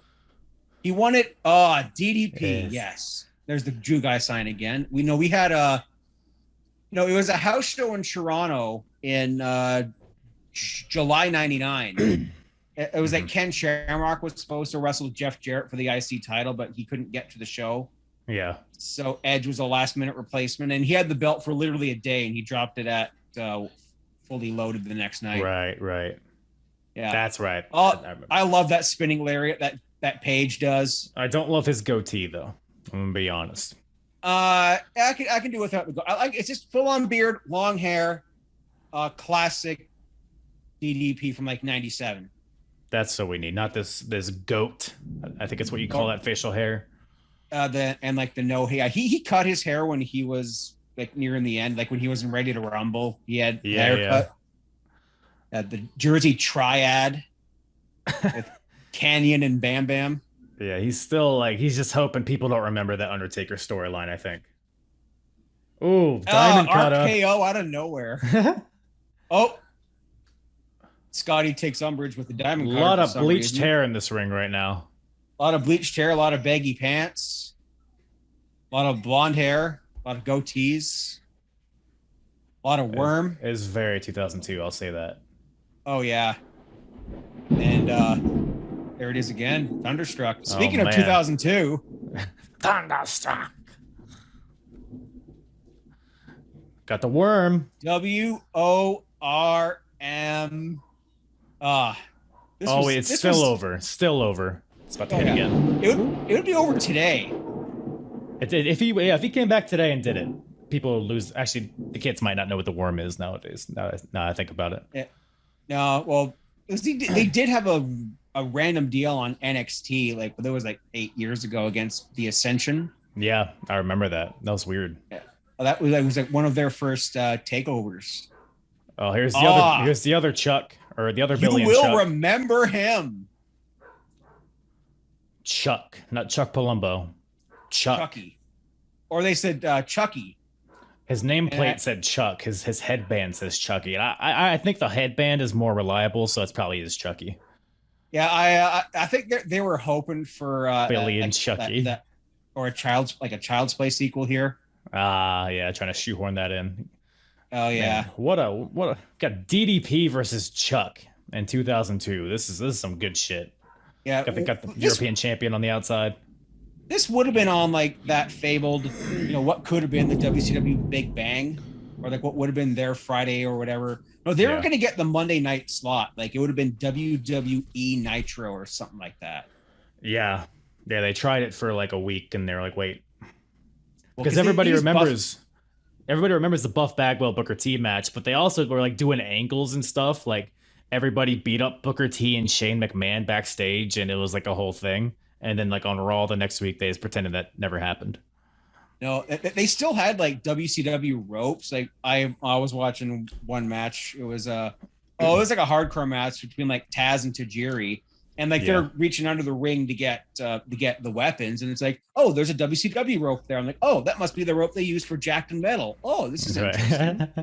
It's like, oh, we're getting a WCW match, but this one didn't have like Arn Anderson and Scott Hudson on commentary, thankfully. Oh, they tried their best. They could have gave it a little bit more time. Like fantasy booking, that whole deal. That's going to be a show on its own. Like when I'm done with this era, but. I would have given one thing I would do is ECW on Sci-Fi the Friday. I would have given ECW their own entity. Just have Friday night on, but not on Sci-Fi with zombies and robots. And Returning Godfather. Let's get on the Ho train. He's legit. Oh, look at that. Goodfather, who? This is the Godfather. Just copyright or gimmick infringing Lashley's gimmick here. Oh, that was short-lived. He's gone. Goes back to the back. He's more more ladies, right? More ladies. Oh yes. We can't call them hoes here, right? Wait, it's 2002. Look at these whores. Look at these stupid whores. I guess these are what would have I was trying to think what would have been a reality show at this point in time that this could have been. Man. They're just all Charmel? Survivor. I think it's Charmel right there. No, it's not. No. It looked like her from like a glance. It could have been like you could have had who would have been in OVW, like April Hunter. Could have had like her in there. Yeah, that's funny. Yeah, like people that like Dawn Marie or Jackie Moore or somebody. Victoria was a hoe once. She was she a hoe? Yep. Yeah, that's right. Yeah. The good when Godfather went good. I couldn't remember if that was like a separate thing because there was like, wasn't she like in the shower with Eddie Guerrero or something? She was also that. Yeah, she was also used for that angle. That was like literally months later. It's like, oh yeah, this lady's named Victoria and she's hanging out with Too Cool against Right to Censor. Next time you see Victoria was all the things she said when he got Tattoo brought in. Yeah.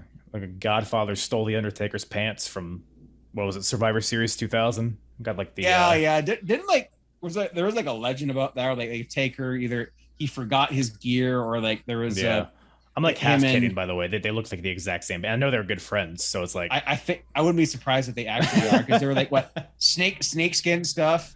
You got like they're like similar height too, right? Yeah, they're about 6'9", 6'10". Like, Taker might be a little taller, but they're both tall motherfuckers. So man, Godfather looking pretty jacked actually. The what was he? The fighting machine? Supreme fighting machine. Yeah. He trimmed down here, but he was on like Jacked and Metal and like the house shows and OVW at this point because he would be seen in amongst the Hip Hop Hippo. Good God. He would be seen amongst the people chasing the Alliance out of the ring in random matches. Like he was there. Him and Bull were there. Yeah, but they were just kind of like undescript guys in shirts. They were just like basically Mason T-Bar. Yeah, Right to Censor never really had like a definitive end. It kind of like faded away. I mean, they had a breakup, but they had like a breakup, and they got back together, then they broke up, and then so it's like, okay, are you done? Are you not done? Okay, I guess you're done. I think it was just like, because you could tell it was done because there was this one deal where I think it was they lost the match and then they walked out on Stevie and then like Undertaker like beat the shit out of Stevie or something like that. Yeah, you could tell it was definitive. It's on one of my Raws. You could tell it was definitive. You know better than I do, yeah. Oh yeah, we want the hose. And there goes the Hip Hop Hippo, but Godfather stays in. So we got Chuck and Christian battering on the Godfather here. he's no sweet tea. I'll say that. Dude, Godfather runs the ropes like more intensely than anybody else. I think it's like he's gonna run through them. I think he's so tall, like they just barely graze him. Yeah, he's a big boy. All aboard! Oh man, Here we go. Fire up the engines. Oh, too bad A-Train's not in there to do one of those. And out he almost at goes. A-Train. Yeah, A-Train just left. Or And like there goes the gimmick. There goes Godfather. The Boo Birds are out now. We got Boo Birds. Christian and Palumbo. No, that's that was short-lived that's alliance. a tag team. That's yeah. Speaking of the alliance, them two. No, my hair's blonder. Oh, there's speaking Perry. of Perry Saturn, There Perry. he is. What the hell is he wearing? He's got some fresh tattoos. Is he auditioning for a Got Milk commercial? He looks like he has like cow trunks. He looks like he just got a tattoo like 20 minutes ago. Yeah, that's the three-handled family credenza, the best name for a finisher of all time. It's so vibrant. There's so many colors on him. Oh yeah, this is one of his last appearances. Yeah. It's he had a rough go of it after this. Like he had some random. Have you watched any of like the weekly TNAs? I know you're doing a bit of Impact now. Yeah.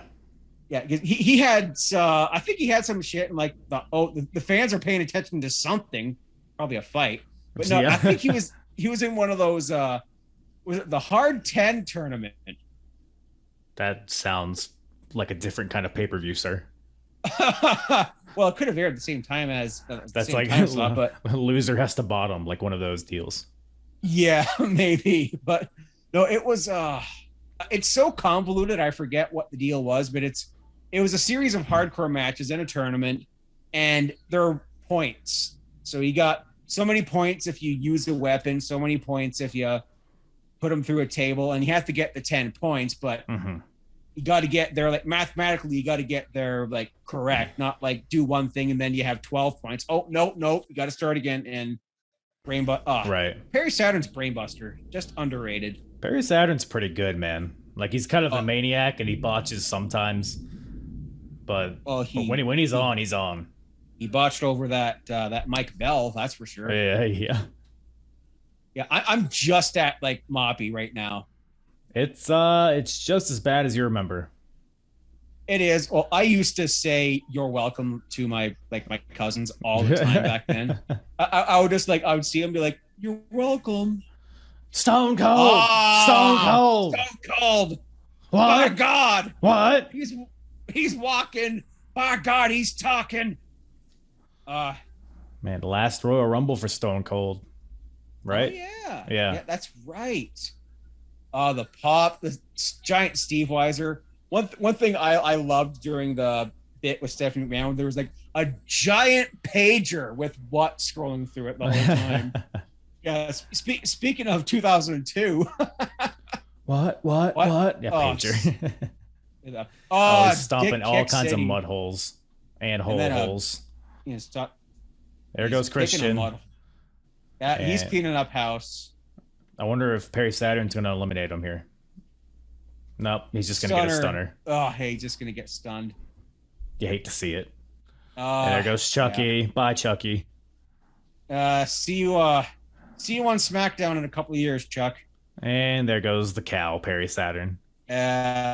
Moo. By God. Steve Austin is in no mood. Looking at his wrist. What was it, 97 when he won? 98? 97. Yeah. He's like, I'm not done yet. I got some time to kill. What? I got some time to kill. And it's funny that he comes in, stuns Christian with all the whats, and it was a phone call with Christian while he was on the road. But did he eliminate Christian twice? He did. He's eliminating Billy. Billy's like, saw this. Chuck's trying to leave, but he throws him back in there. They're stalling for time. One more stunner. Boom. Throw him out again. Or just kick him under, whatever. He's checking his watch, like, I got some time to kill, like you said. That's hilarious. Yeah, I got one more. I got one more elimination. What? Two more. What? So that's going to count towards the record that's held by, who is it? Who has it now? Braun? or Roman? I think Braun might have broke it in the Greatest Royal Rumble. I think I'm someone not 100%. Brock broke it in like the legit Rumble when he went through like the first half. Did he? Yeah. Did he break Roman's record? I think he did. He might have. He didn't break Roman's record. He broke Kane's record. Yeah.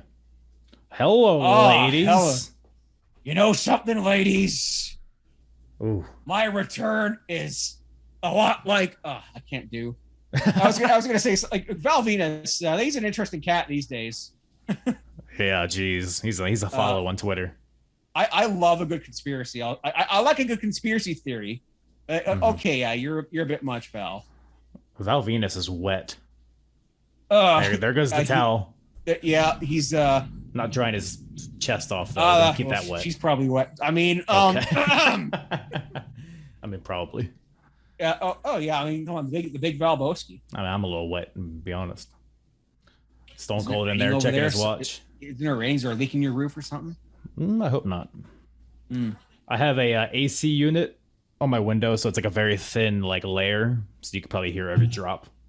No, but I got my bedroom, like this is like all one room, flat bungalow. So my room is over there, and there's a AC unit there. I moved everything so I can sit on the couch. Oh man, Val's taking it. This is Val. Yeah, this is Val Venis's first appearance in about a year. Like I think he was at the 01 Rumble. Yeah, he was with Right to Censor. Yeah, he was at X7. And then, as soon as X7 was over, he pretty much bounced. I think he actually had an injury. Yeah, because they had I think it was Judgment Day, right, where it was King versus Stevie Richards, right? Or was it Backlash? No, I think it was. Judgment Day was Kane versus Triple H in the chain match. Right. RTC did King versus Stevie Richards, Jerry the King Lawler. That was No Way Out. No Way Out. That's right. So it was about and I think they had a dark match at X7. No, they had a regular match at X7. Then I guess that was probably his last. Has an APA. Yep. Yeah, I'm a nerd in case you can't tell. No, I'm with you. Oh, this is Pride of Oshawa, Ontario. Test. It's got his new music, but still got the long pants. Yeah, we aren't at testicles yet. We're not quite at testicles. We're close. My people in my town, we loved Test because he grew up like less than an hour away from where I did.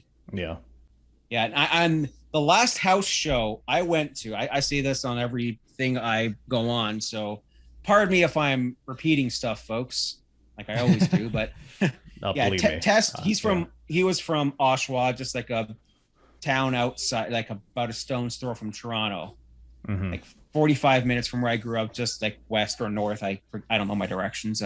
Went to a house show there, and we had the in-ring debut of La Resistance. We had the Dudley Boys versus 3 Minute Warning. We had Kane and Rob Van Dam.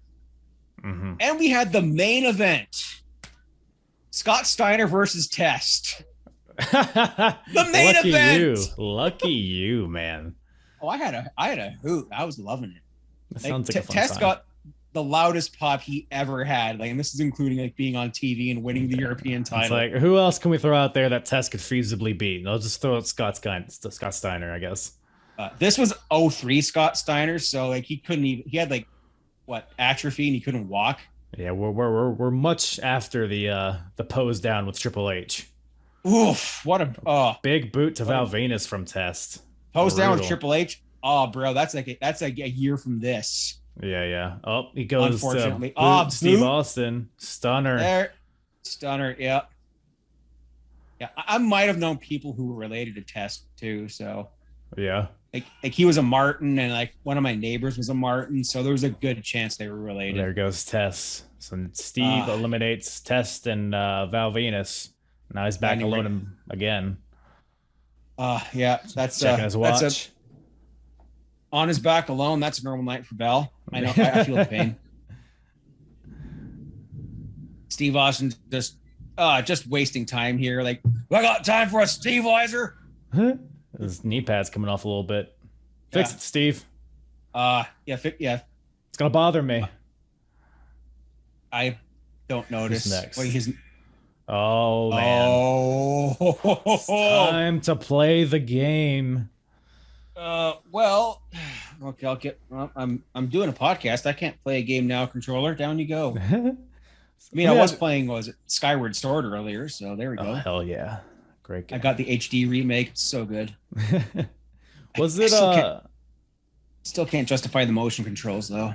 Oh yeah, I've tried it before. It's an adjustment for sure. Yeah. Was it when you were watching this live, was it obvious that Triple H is gonna win? It was obvious the night he returned on MSG that he was winning the Royal Rumble. Yeah. Like I would assume so. It was obvious the day they started doing those vignettes set to Beautiful Day by U2. Which they cut out of the fucking Peacock. Absurd. I'm going to have to look it up on like the network. Like, I still have the network up here, and yeah, I can only use it in like an internet browser, which I'm fine with. I don't care, but so I can just HDMI it. I have a smart TV too, so I can just click, and it's ready. That's how I watch. You like, lucky un-Americans, you. That's how I watch the pay-per-views. I Money in the Bank. I have a group chat within the network, the podcast network I'm on, Wrestle Addict Radio, and everyone's just like going off about the cuts and the bullshit during Money in the Bank. And I'm just like, dude, it was like right before the men's Money in the Bank, it all went to shit. I was like, this is what everybody's waiting for, and this is when you're gonna shit the bed. You could have shit the bed during I don't remember the rest of the pay-per-view now, if I can be honest, but like, yeah, I liked it. Like Nikki Ash that was a shock, and just the best win ever. Everyone's fighting, yoink, gone. Like, why haven't you thought of that? Yeah, but still making his way to the ring. Yeah, just slow, plotting it out, waiting for the next person for them. Even to more, kick ass. every person is more wet than the next. Oh, and dripping. There must be like a shower head right by Gorilla.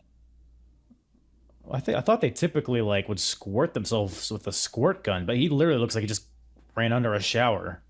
No, it's like, when you go to the community pool and they have like the shower before you go in the pool. Yeah. It's like he bolted through that and then jumped in the pool. Looking cartoonishly jacked, Triple H is. At least this wasn't his like was there like a Burger King commercial he was in and then he came back looking all fat? And I shouldn't talk because I'm obese, but I think I am here we too. go. But yeah, by technical standards. Yeah, U2's Beautiful Day. As soon as I saw that, I'm like, yeah, Triple H is winning. Oh, and Austin, he's stomping I'm them out. I'm around the same time they started. Do you remember? I think this might have been during your break from wrestling, but the WWE Desire video set to My Sacrifice by Creed. I've seen a few of it, yeah. Oh, stand back. Here comes the hurricane. Gregory Helms.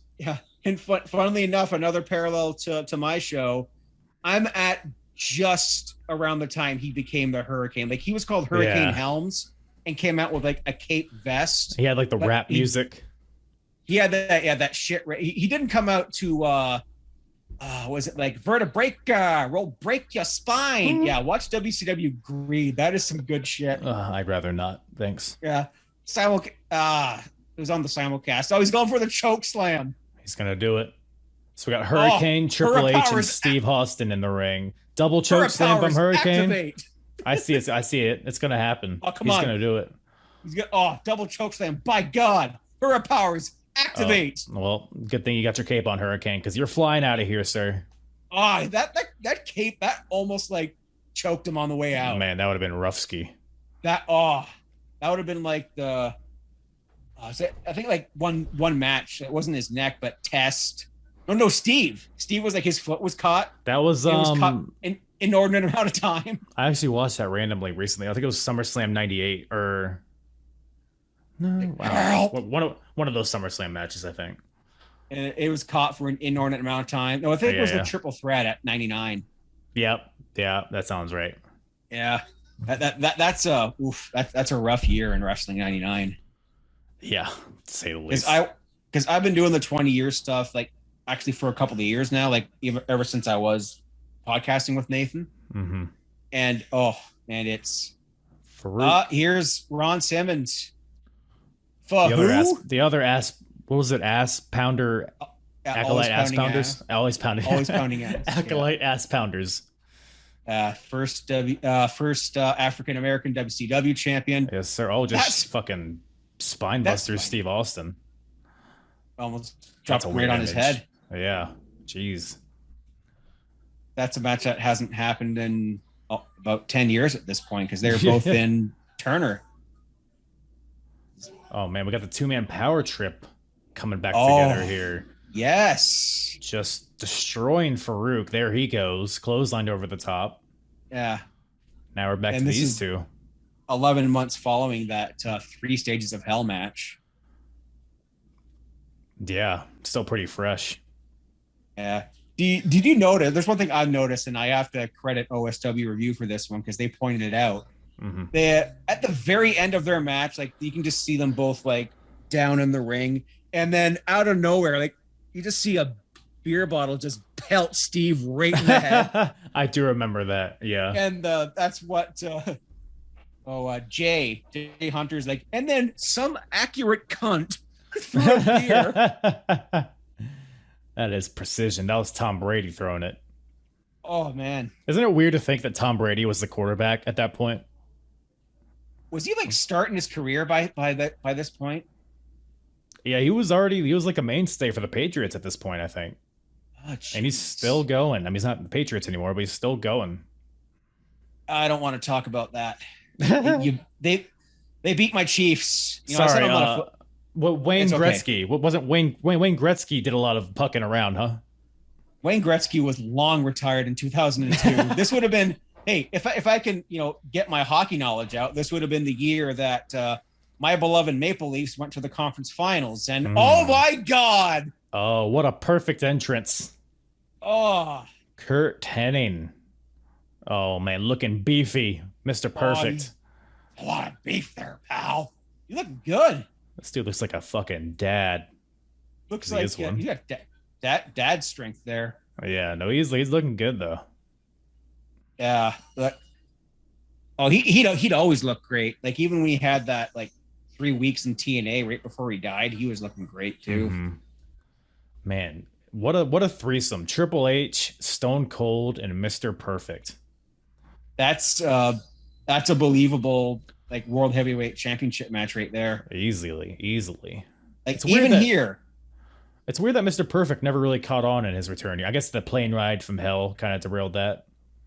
Yeah. When is that Dark Side of the Ring coming out? Because I am very intrigued. I think that's the second half of the season, right? I think I saw that on the list. Didn't realize they were on a break because the last one was... What was the last one? It could have been Nick... I think it was Pillman. No. Yeah, because there was one with fucking Nick Gage. Mm-hmm.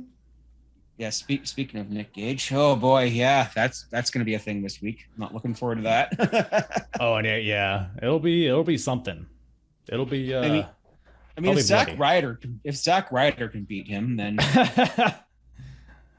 Man, what a weird time we're in. I actually want to watch that just to see. Like, I had a subscription to IWTV for a bit. Yeah, but I'll watch that. I would definitely watch that because we actually sponsored like a wrestling show earlier this year. Mr. Perfect just ripped his gum out of his mouth and just threw it into the crowd. That's funny. He didn't do the slap. I'm just realizing. No, they're both trying to get him out right away. Got beer? Nope, I don't. I'm out. Here's the American Hero. We are literally weeks away from You Suck. Or are we? Can I tell you something? They actually did it. They're here. Yeah, it was Madison Square Garden. That the show that Triple H returned in. It was that show where it was the first time I at least remember hearing it. Okay. So I think it's like You starting Suck. to take steam. What? I think Edge kind of piggybacks on what's already happening, which I never realized. Yeah, Edge. No, he exacerbating them. Yeah. Yeah. I didn't realize it was this, or I knew it was O2. I think it was like their hair versus hair feud, but it was well before that. I think that's Judgment Day, right? 2002. Yeah. They had a match at Backlash and Judgment Day. Yeah, so we're only a few months away from that. Wow. weird period where he's bald, but he has like his head's way paler than like the rest of his body. Because God already beat him to the hair versus hair match. Edge just finished the job. What a final. Crew, is this no wait? Is there there's another entrance I think yet. There's still someone we haven't seen. Yeah, there's about 15, 16 minutes left. Okay, yeah, there's still a few. What number was Kurt Angle? I've lost track. 20 something. I didn't notice. I'm trying to think of who else we would see. Kane, Big Show are two guys I could think of. I don't think Big Show is here. Well, Big Show wasn't on a lot of pay-per-views in 2002. Like I specifically remember him being at WWF New York during like WrestleMania 18. Yeah, he had a rough 2001, but they were building him up a little bit here in the beginning of 2002. Like he was standing up to the Undertaker and stuff.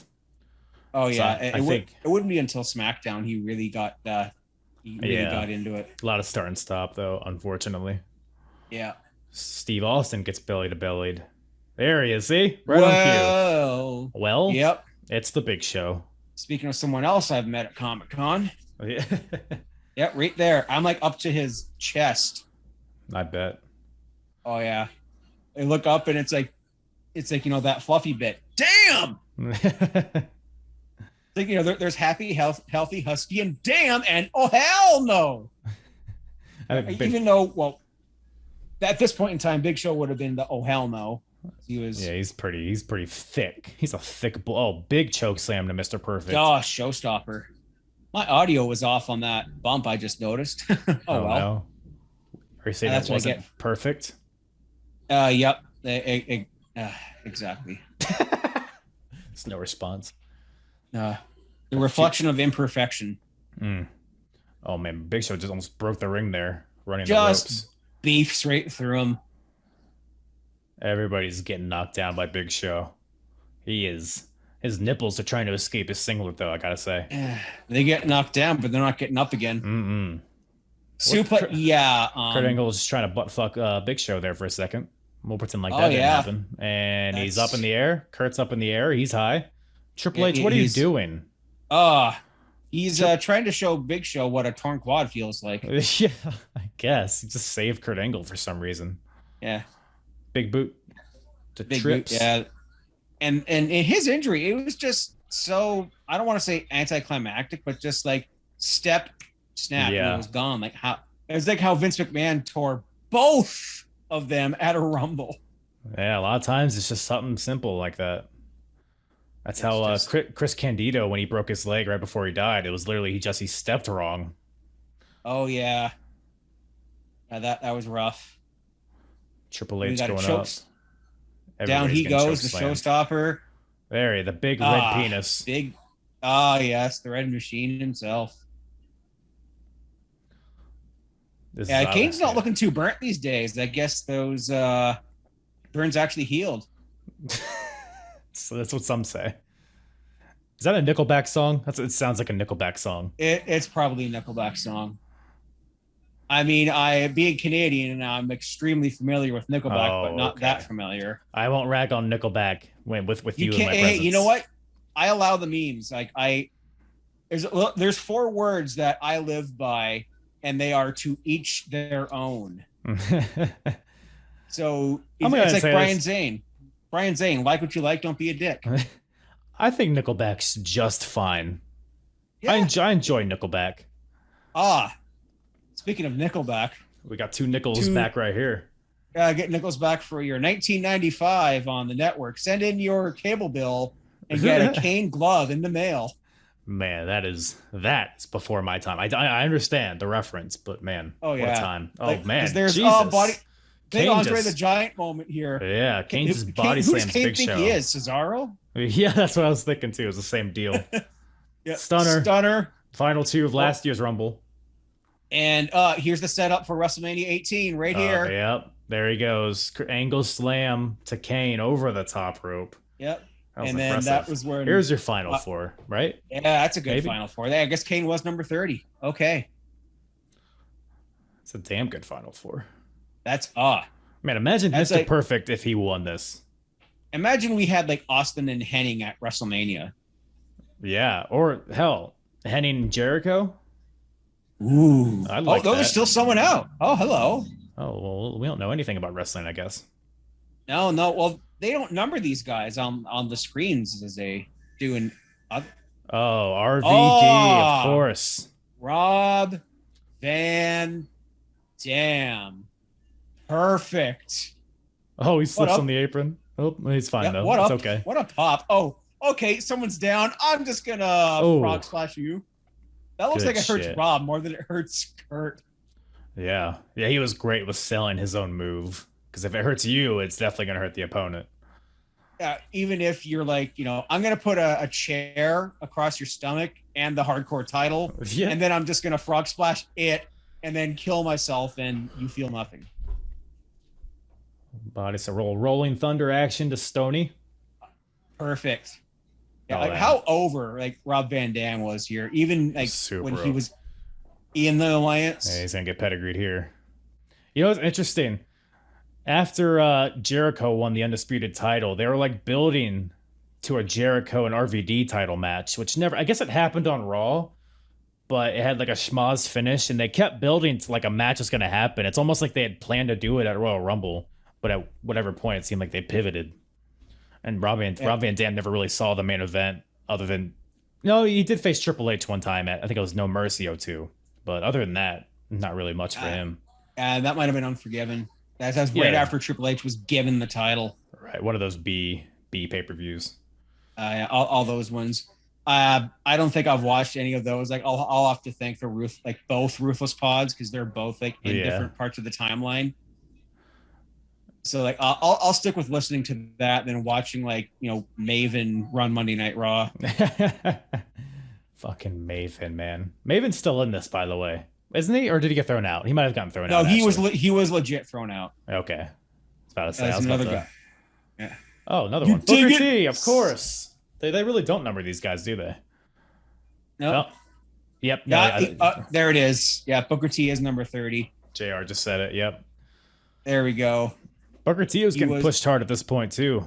This is fresh off of the supermarket brawl with Stone Cold and all that shit, man. As a grocery clerk, what I do for a living. Does it give you PTSD watching that? Well, seeing that, I'd be like, I do not want to do that fucking cleanup. I'll be like, no. Jeez, man. I guess it's worth the advertising, I guess. Yeah, it's right close to my house here, and it's run by family too, so shout out to them. Oh, really? That's awesome. Oh, yeah. And I just saw that. I just love that they had that aesthetic, and I haven't seen anything like that since. I'd be like, that's the best episode of Supermarket Sweep I've ever seen. Holy God! Stone Cold Stunner to Booker T right out of the ring, almost out of his boots. Oh, Angle.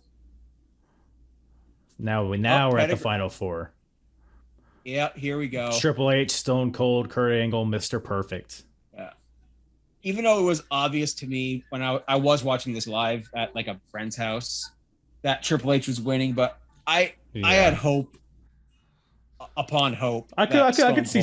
Yeah, I was about to say I could see Stone Cold being a possibility too, even though he won last year and 2 years before that. I could still see that happening. Oh yeah, he would be the record holder. Yeah. Nice suplexes here. This is reminiscent of their feud that I'm about to cover because SummerSlam is coming. Dude, great. Dude, Kurt Angle and Stone Cold never had a bad match. Oh, the SummerSlam one particularly is amazing. It's amazing. Even that Unforgiven match, which is a lot shorter than all of them, and it was still a dick kick city. And it was obvious that Kurt Angle was going to win because you're in your hometown. 9/11 just happened. Mm-hmm. America's on edge, and it was one of those needed things. Oh man, Mr. Perfect and Kurt Angle trying to eliminate Stone Cold. Oh god, that's a match we should have got. Because there's one thing I always remember. I'll never forget. It was 6 days before Owen Hart passed away. He had a dark match against Kurt Angle. Yeah, right. And back then, Owen's this kid's gonna be awesome. Man, he made him shine. Yeah, I bet. what I wouldn't do to be a fly on the wall or to get footage of that match. Yeah, I'm sure it exists somewhere. Yeah, it's like well, Owen Hart is my favorite of all time. Yeah, and to see that with there goes Austin. Austin's out. Kurt Angle and tosses him. Rattlesnake's gonna come get his heat back here. Is he? Oh. Maybe. But Triple H, I think he might be out for revenge from that time Mr. Perfect was his manager. When Stone Cold just ripped Mr. Perfect out from under the bottom rope. Kurt Angle. Now all three of those guys are fighting on the outside. And thrown into the step. Yeah, the obligatory, the 500-pound steps. By God, even though they moved like 6 feet when he touched them. Here we go. Classic rivalry. SummerSlam 2000. Yeah. Royal Rumble 2001. Oh yeah. And Steve Austin got involved in that match too. Yeah, that match really just happened to have the cat fight with Trish and Stephanie. Yeah, because their feud was. Yeah, we weren't getting like the mop buckets and the bucket of shit yet, but good God! Oh, Austin has a chair. He's wiping out everybody. Right on the man. What a sore loser, this Steve Austin. Wipes. Oh, blast right on Triple H. Oh, look, that thing's dented all the hell. Jimmy Corderas is just, I'm going to take that. Man. Just watching these unprotected shots from back then. Oh, good God. He got his heat back for sure. You're right about that one. Yeah, now the crowd. Oh, wait, Stone Cold ain't winning. Okay, time to head for the exit.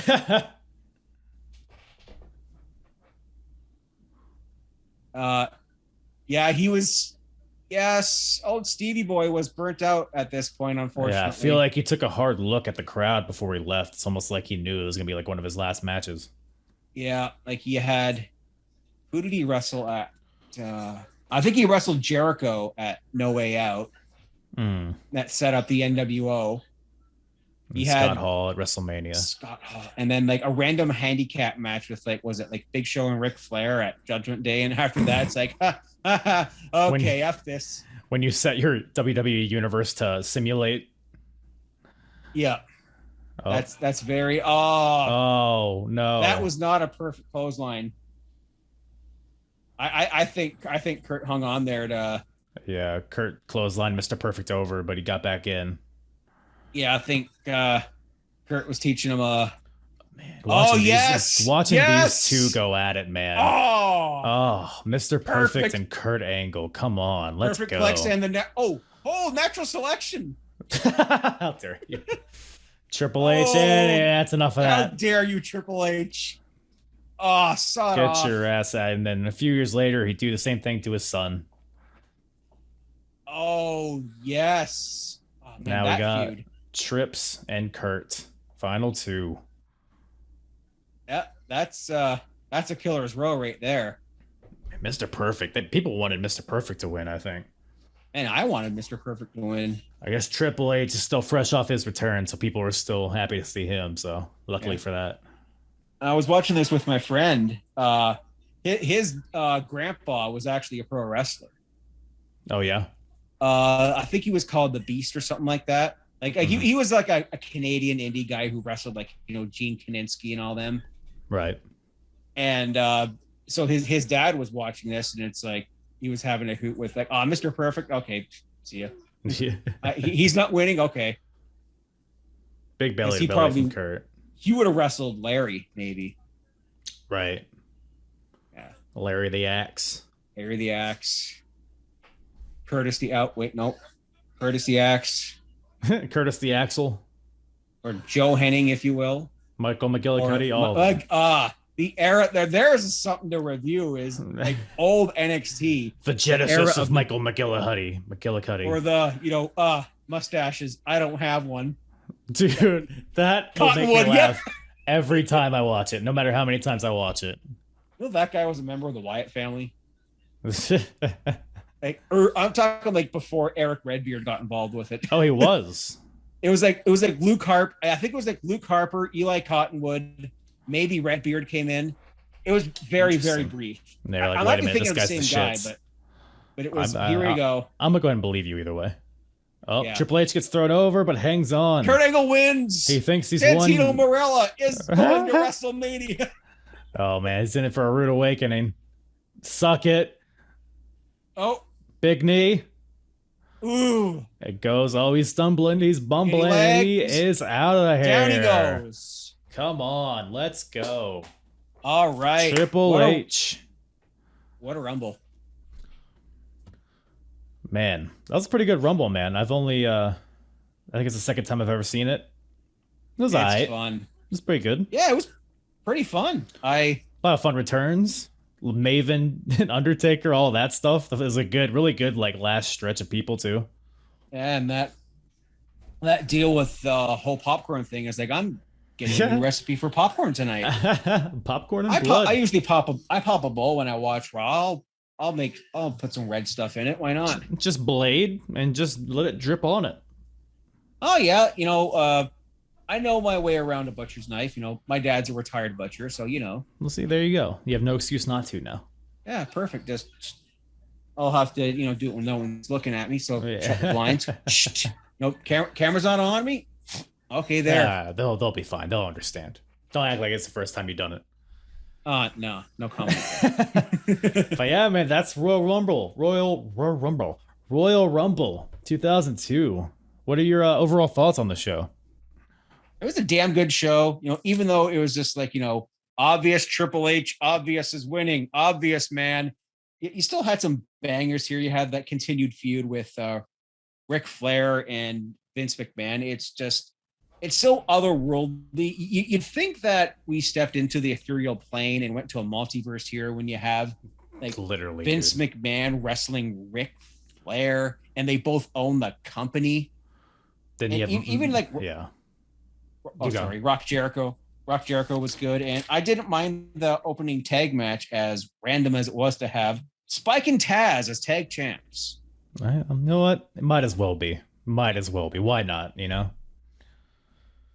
But yeah, man, between like Ric Flair and Vince, and then you have Mr. Perfect and Kurt Angle going out at it in the main event, and it's like, man, what are we watching here? But yeah, it was a fun show. It's like really, when I watched everything up to the Rumble last night, I was like, man, that went by really fast. Like, it was a fun watch. Paced really well. Some even the bad matches had some entertainment value to them in some way. So yeah, really good show in my opinion. I loved it. I absolutely loved it. Hell yeah. Well, we're running a little long here. Thank you for bearing with me, I guess. It's been awesome having you on, man. Love to have you on again at some point. Where can everybody find you in the Fretzelmania podcast? Yeah, so you can find me every Friday on Wrestle Addict Radio at addict_wrestle. We have a vast array of other great podcasts like the Young Lions Perspective, the Kings of the Rings podcast, and the Delight Show with Max Chappell. And yes, I've been reviewing all the Raws from 20 years ago each week. You can follow me on Twitter, Instagram, and for some ungodly reason, I joined TikTok. Don't ask. At Fretzelmania, that's FRETZLE Mania. We have a Patreon, patreon.com/Wrestle Addict Radio. $5 a month. You get a bunch of like other exclusive shows, like I do, like a top 5 countdown, like weekly-ish when I can. Mm-hmm. And some other exclusive shows from our network folks.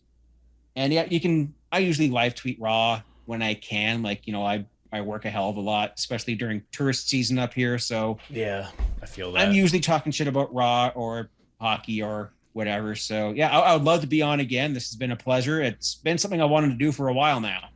Yeah. I've been listening to your podcast a lot recently too, and you do a lot of great stuff over there, and I think we have a similar style, so it's always a good time, man. Always a good time. Would love to have you on at some point.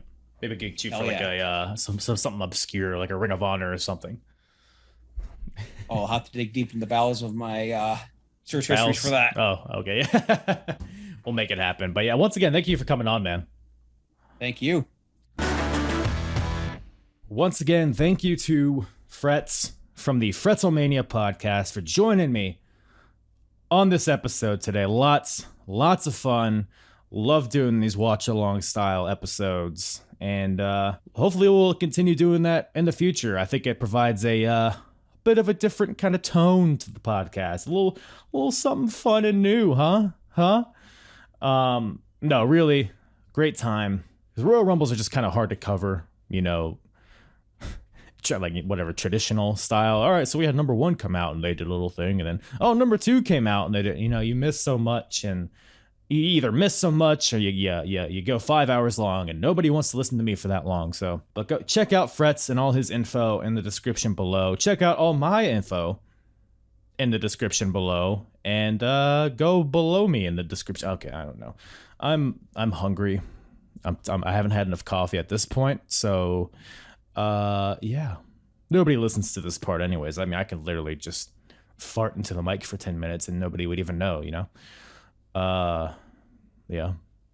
If I had one queued up, I'd probably do that into the mic right now, but as of this moment, I can't, so I apologize for disappointing you. Please don't leave me a bad rating for that. Apronbump.com. If you enjoy these reviews of the Attitude Era, I don't know what you really call this era, but go to apronbump.com, episodes tab, give it a click ski, select Attitude Era, which is what I'll just call it for now, and you'll get all of my 2001 reviews as well as this one going into 2002. We're almost at Ruthless Aggression era, folks, but just a few more months of Hogan trying to murder people and Billy and Chuck doing their thing. So go check out apronbump.com for all my episodes, all my social media. Join my email list. I think you can leave a voice message on there. I don't know if anybody's ever tried that, but do it. See what happens. Do it. Do it. I'm looking at you. This is purely audio, but I'm looking at you. Okay. Thank you guys once again for listening. Smooches. I'm hard. Yeah. And the hardest. Talk around and disregard it. Strip you off the ground, show you what hard is. Standing strong and proud, nothing I can.